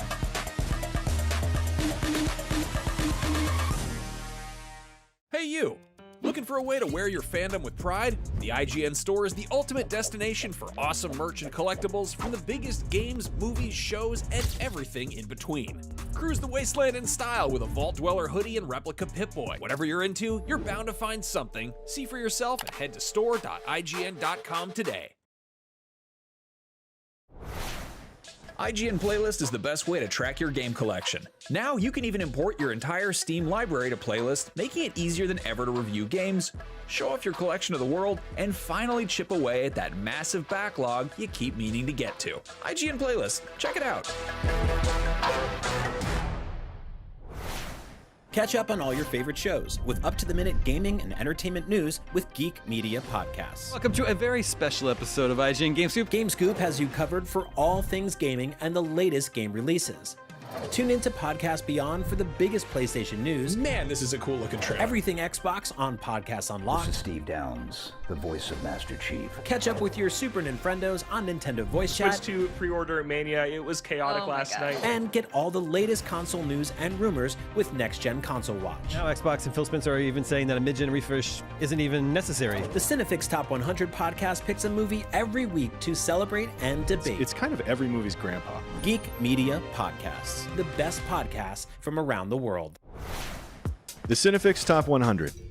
A list so secretive even we don't know what movies are on it or where they rank. What do you mean you don't know? Each episode will reveal one of the movies. Did I rush it? Felt like I rushed. It was good. I liked it. Talk about why it belongs and finally find out where it ranks. Are you not entertained? Are any of the movies we've shown here even on the list? I have no idea, and it drives me crazy. Join us as we find out on Cinefix, IGN, and wherever you get your podcasts. Why so serious?